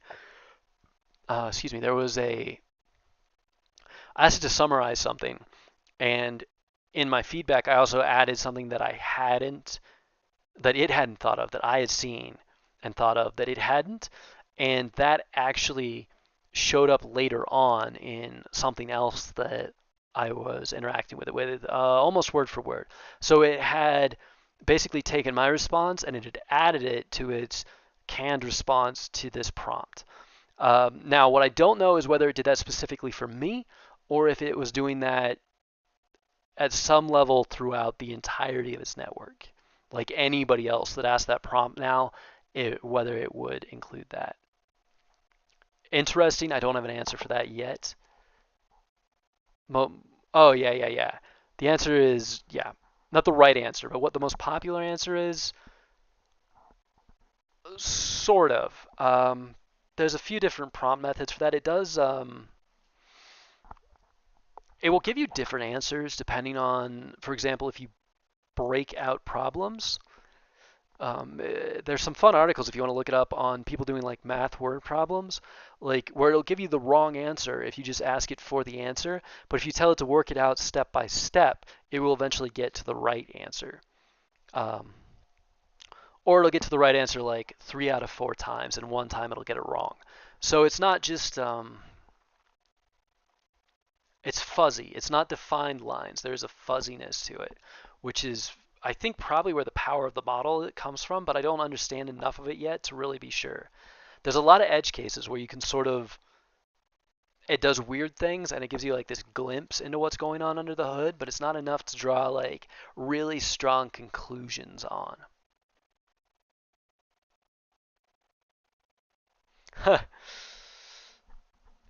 That's an interesting question. I doubt it knows. Maybe the Google one does. I do know that Bard narked on Google basically first thing. Whether or not that was Google insists it got the answer wrong, but it basically said right like out the gate that it used Gmail data to help build its catalog of responses and its network of statistical models in response. And Google's like, oh no, we definitely didn't go through your emails for this. We would never do that. And I'm curious to whether that is information that was true, that it leaked that it wasn't supposed to, or that was a mistake based on just somebody somewhere giving it bad information. It could go either way. If you argue with it long enough, you can get it to say that 2 plus 2 equals 5. I've seen people do that.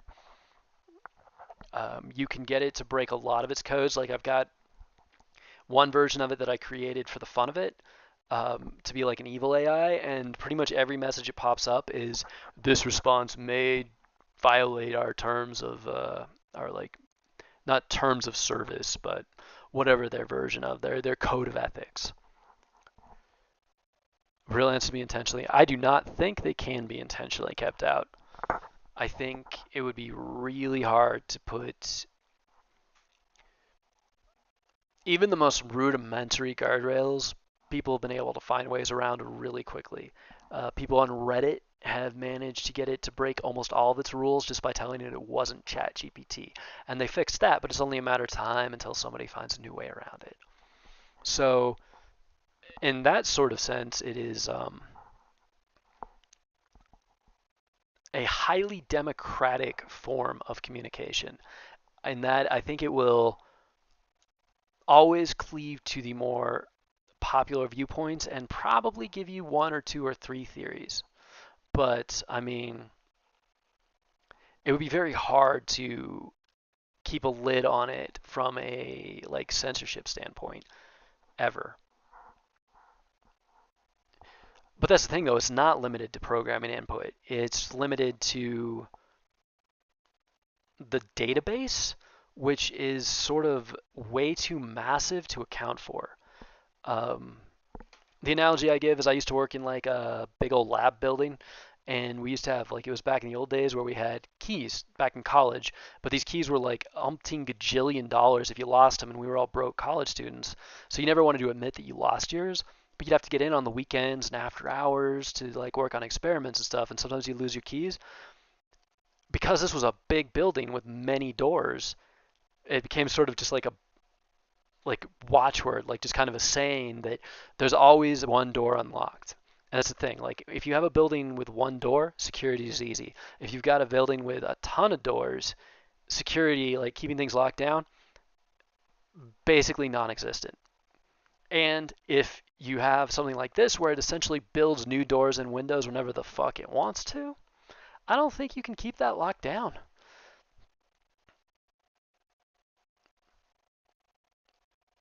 Uh, that they don't program the information in. There's no programming of the information. The information is just scraped from fucking everywhere.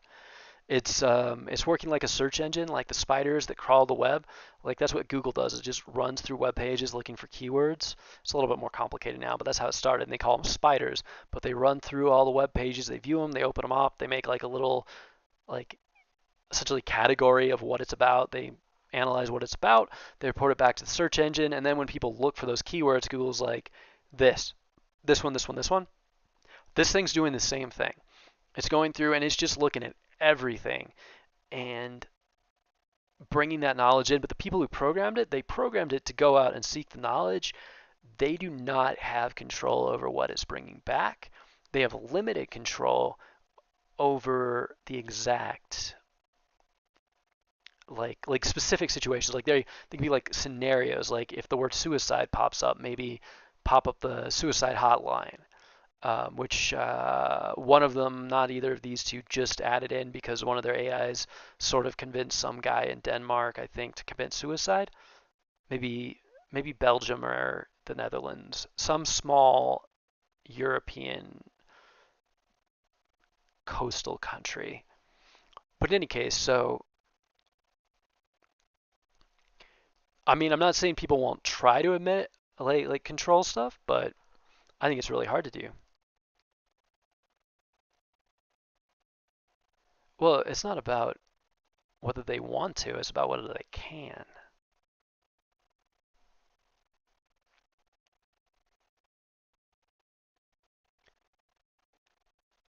And I think it's like trying to control the ocean, man. I mean, yeah, you can block out, you can build like a little jetty around your little part of it, but you aren't walling the whole damn thing up.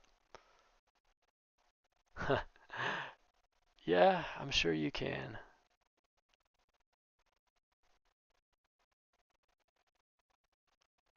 Okay, but how would you limit what it gathers? If you limit what it gathers, it's going to fall behind all of the competitors because it's going to give less complete results.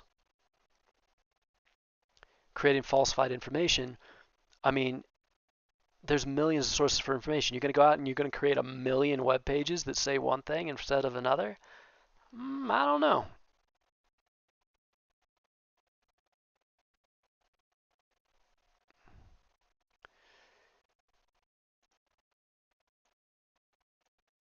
Ah, finally. Fix that. There we go. I've been trying to get down to that box where it shows the viewers for like half of this cast. All right. Well, I mean, I don't know. You may be right. I'm sure people will try to. I think it's going to be very hard to pull off in principle. It's just too much juggling. Um, and the real worry, I'm more worried about lack of control than control. They're never going to be able to. Mm, it's not a model that will be very successful if controlled. If it's not successful, it'll be a financial failure.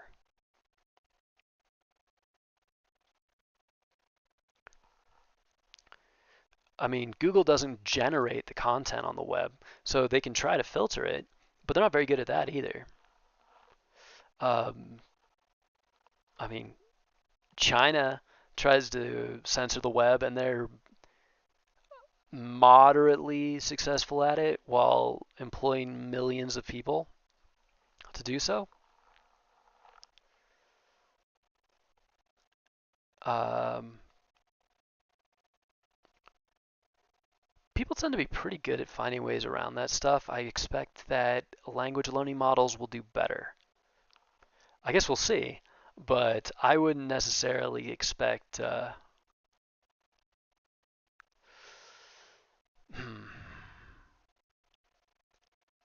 I don't see any reasonable way to try to limit the information going in and maintain a successful model.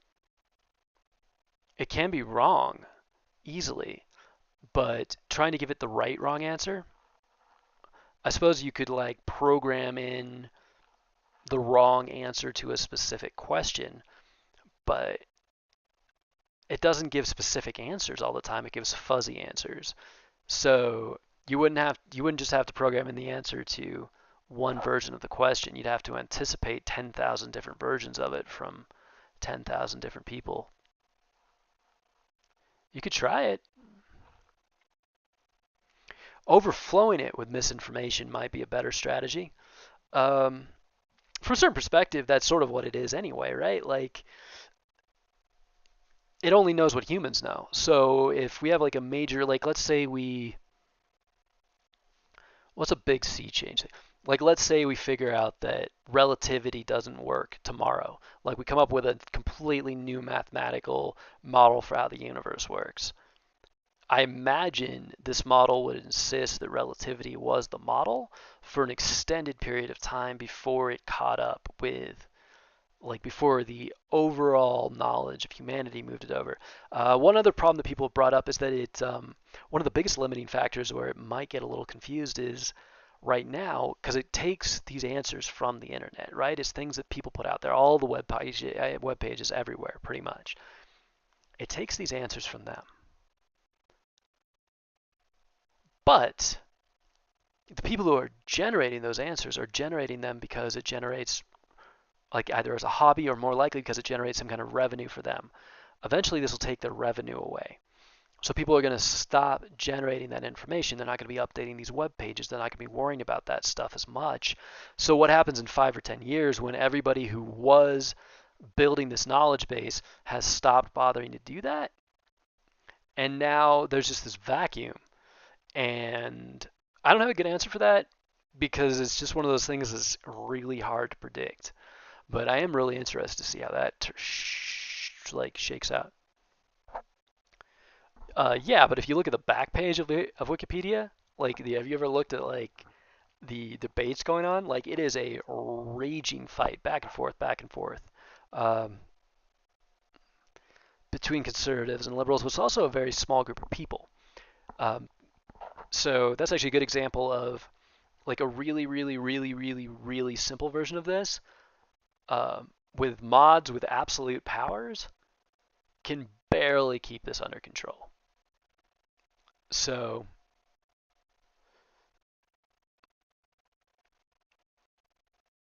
I'll put it this way: if you could do it, I think you would have to hire so many people to do it that everybody would know you were doing it. And I don't think you could do it. I think people would ask like a slightly different version of a question, and then all the work that you put into it would just vanish up in smoke.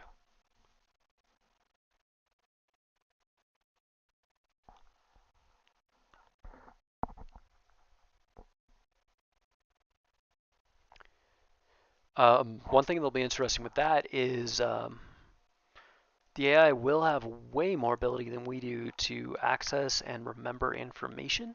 So an application that I don't think it has yet, but would be natural in the future, is to, what's a good way to put this? Use it to cross-check data. So the AI will probably eventually be really good at recognizing when two things are contradictory. And what it does in those circumstances, like you can program the general flow, but you don't have time to program every single option. So probably what's going to happen is it's going to weigh it based on evolving criteria and adjust. It'd be interesting to see how that pans out. Yeah. Well, which election was that? Was it the 2016 one where Democrats claimed it, or the 2020 one where the Republicans claimed it?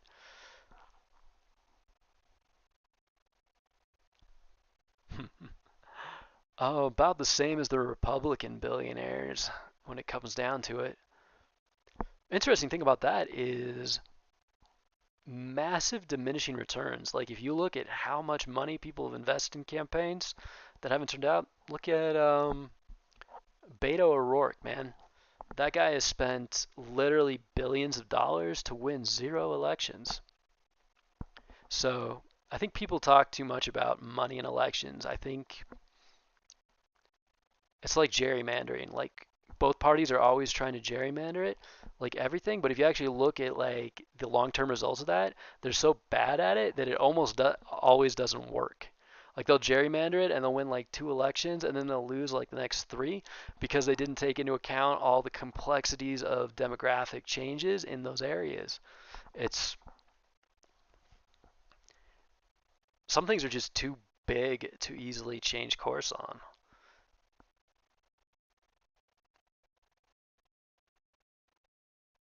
Program for Bush's stolen election. Man, I don't even see that one. I feel like is like pre-2008. I think we're good just because so much of it was actually on paper. Now it's a little scary because they don't even have receipts. Like if I was making laws about voting machines, like I don't even care if like there's credible evidence or not of manipulation, because I'm sure both parties are always trying to manipulate it. But like I don't even care about that. Like if there's a question, why the hell don't they have like paper receipts? Like there should just be a ream of paper in there that records the vote tallies for everybody, even the electronic ones, so that like we can run them together, and if they don't add up, we know something's hinky.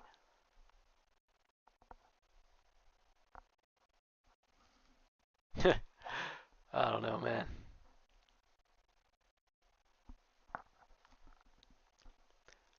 But I mean, at the end of the day, the 2000 election was decided on how good uh, people in Florida were at punching holes out of paper.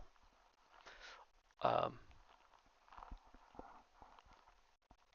Actually, that election was so goddamn close that the truth is they both won slash lost. Like it was within the margin of error. Like enough people in the whole country could have messed up either like voting for the wrong candidate by mistake to swing that election. Uh, but you know that was a crazy crazy few years in there no matter what.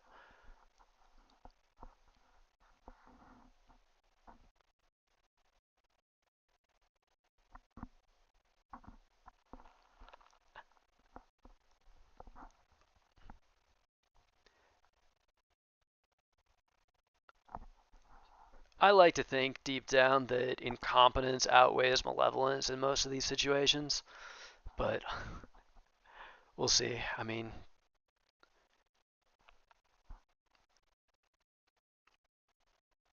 it's rare that I don't know if it's comforting, but I don't think most of the politicians that we're electing are actually competent enough to get away with uh, modifying the outcome of an election.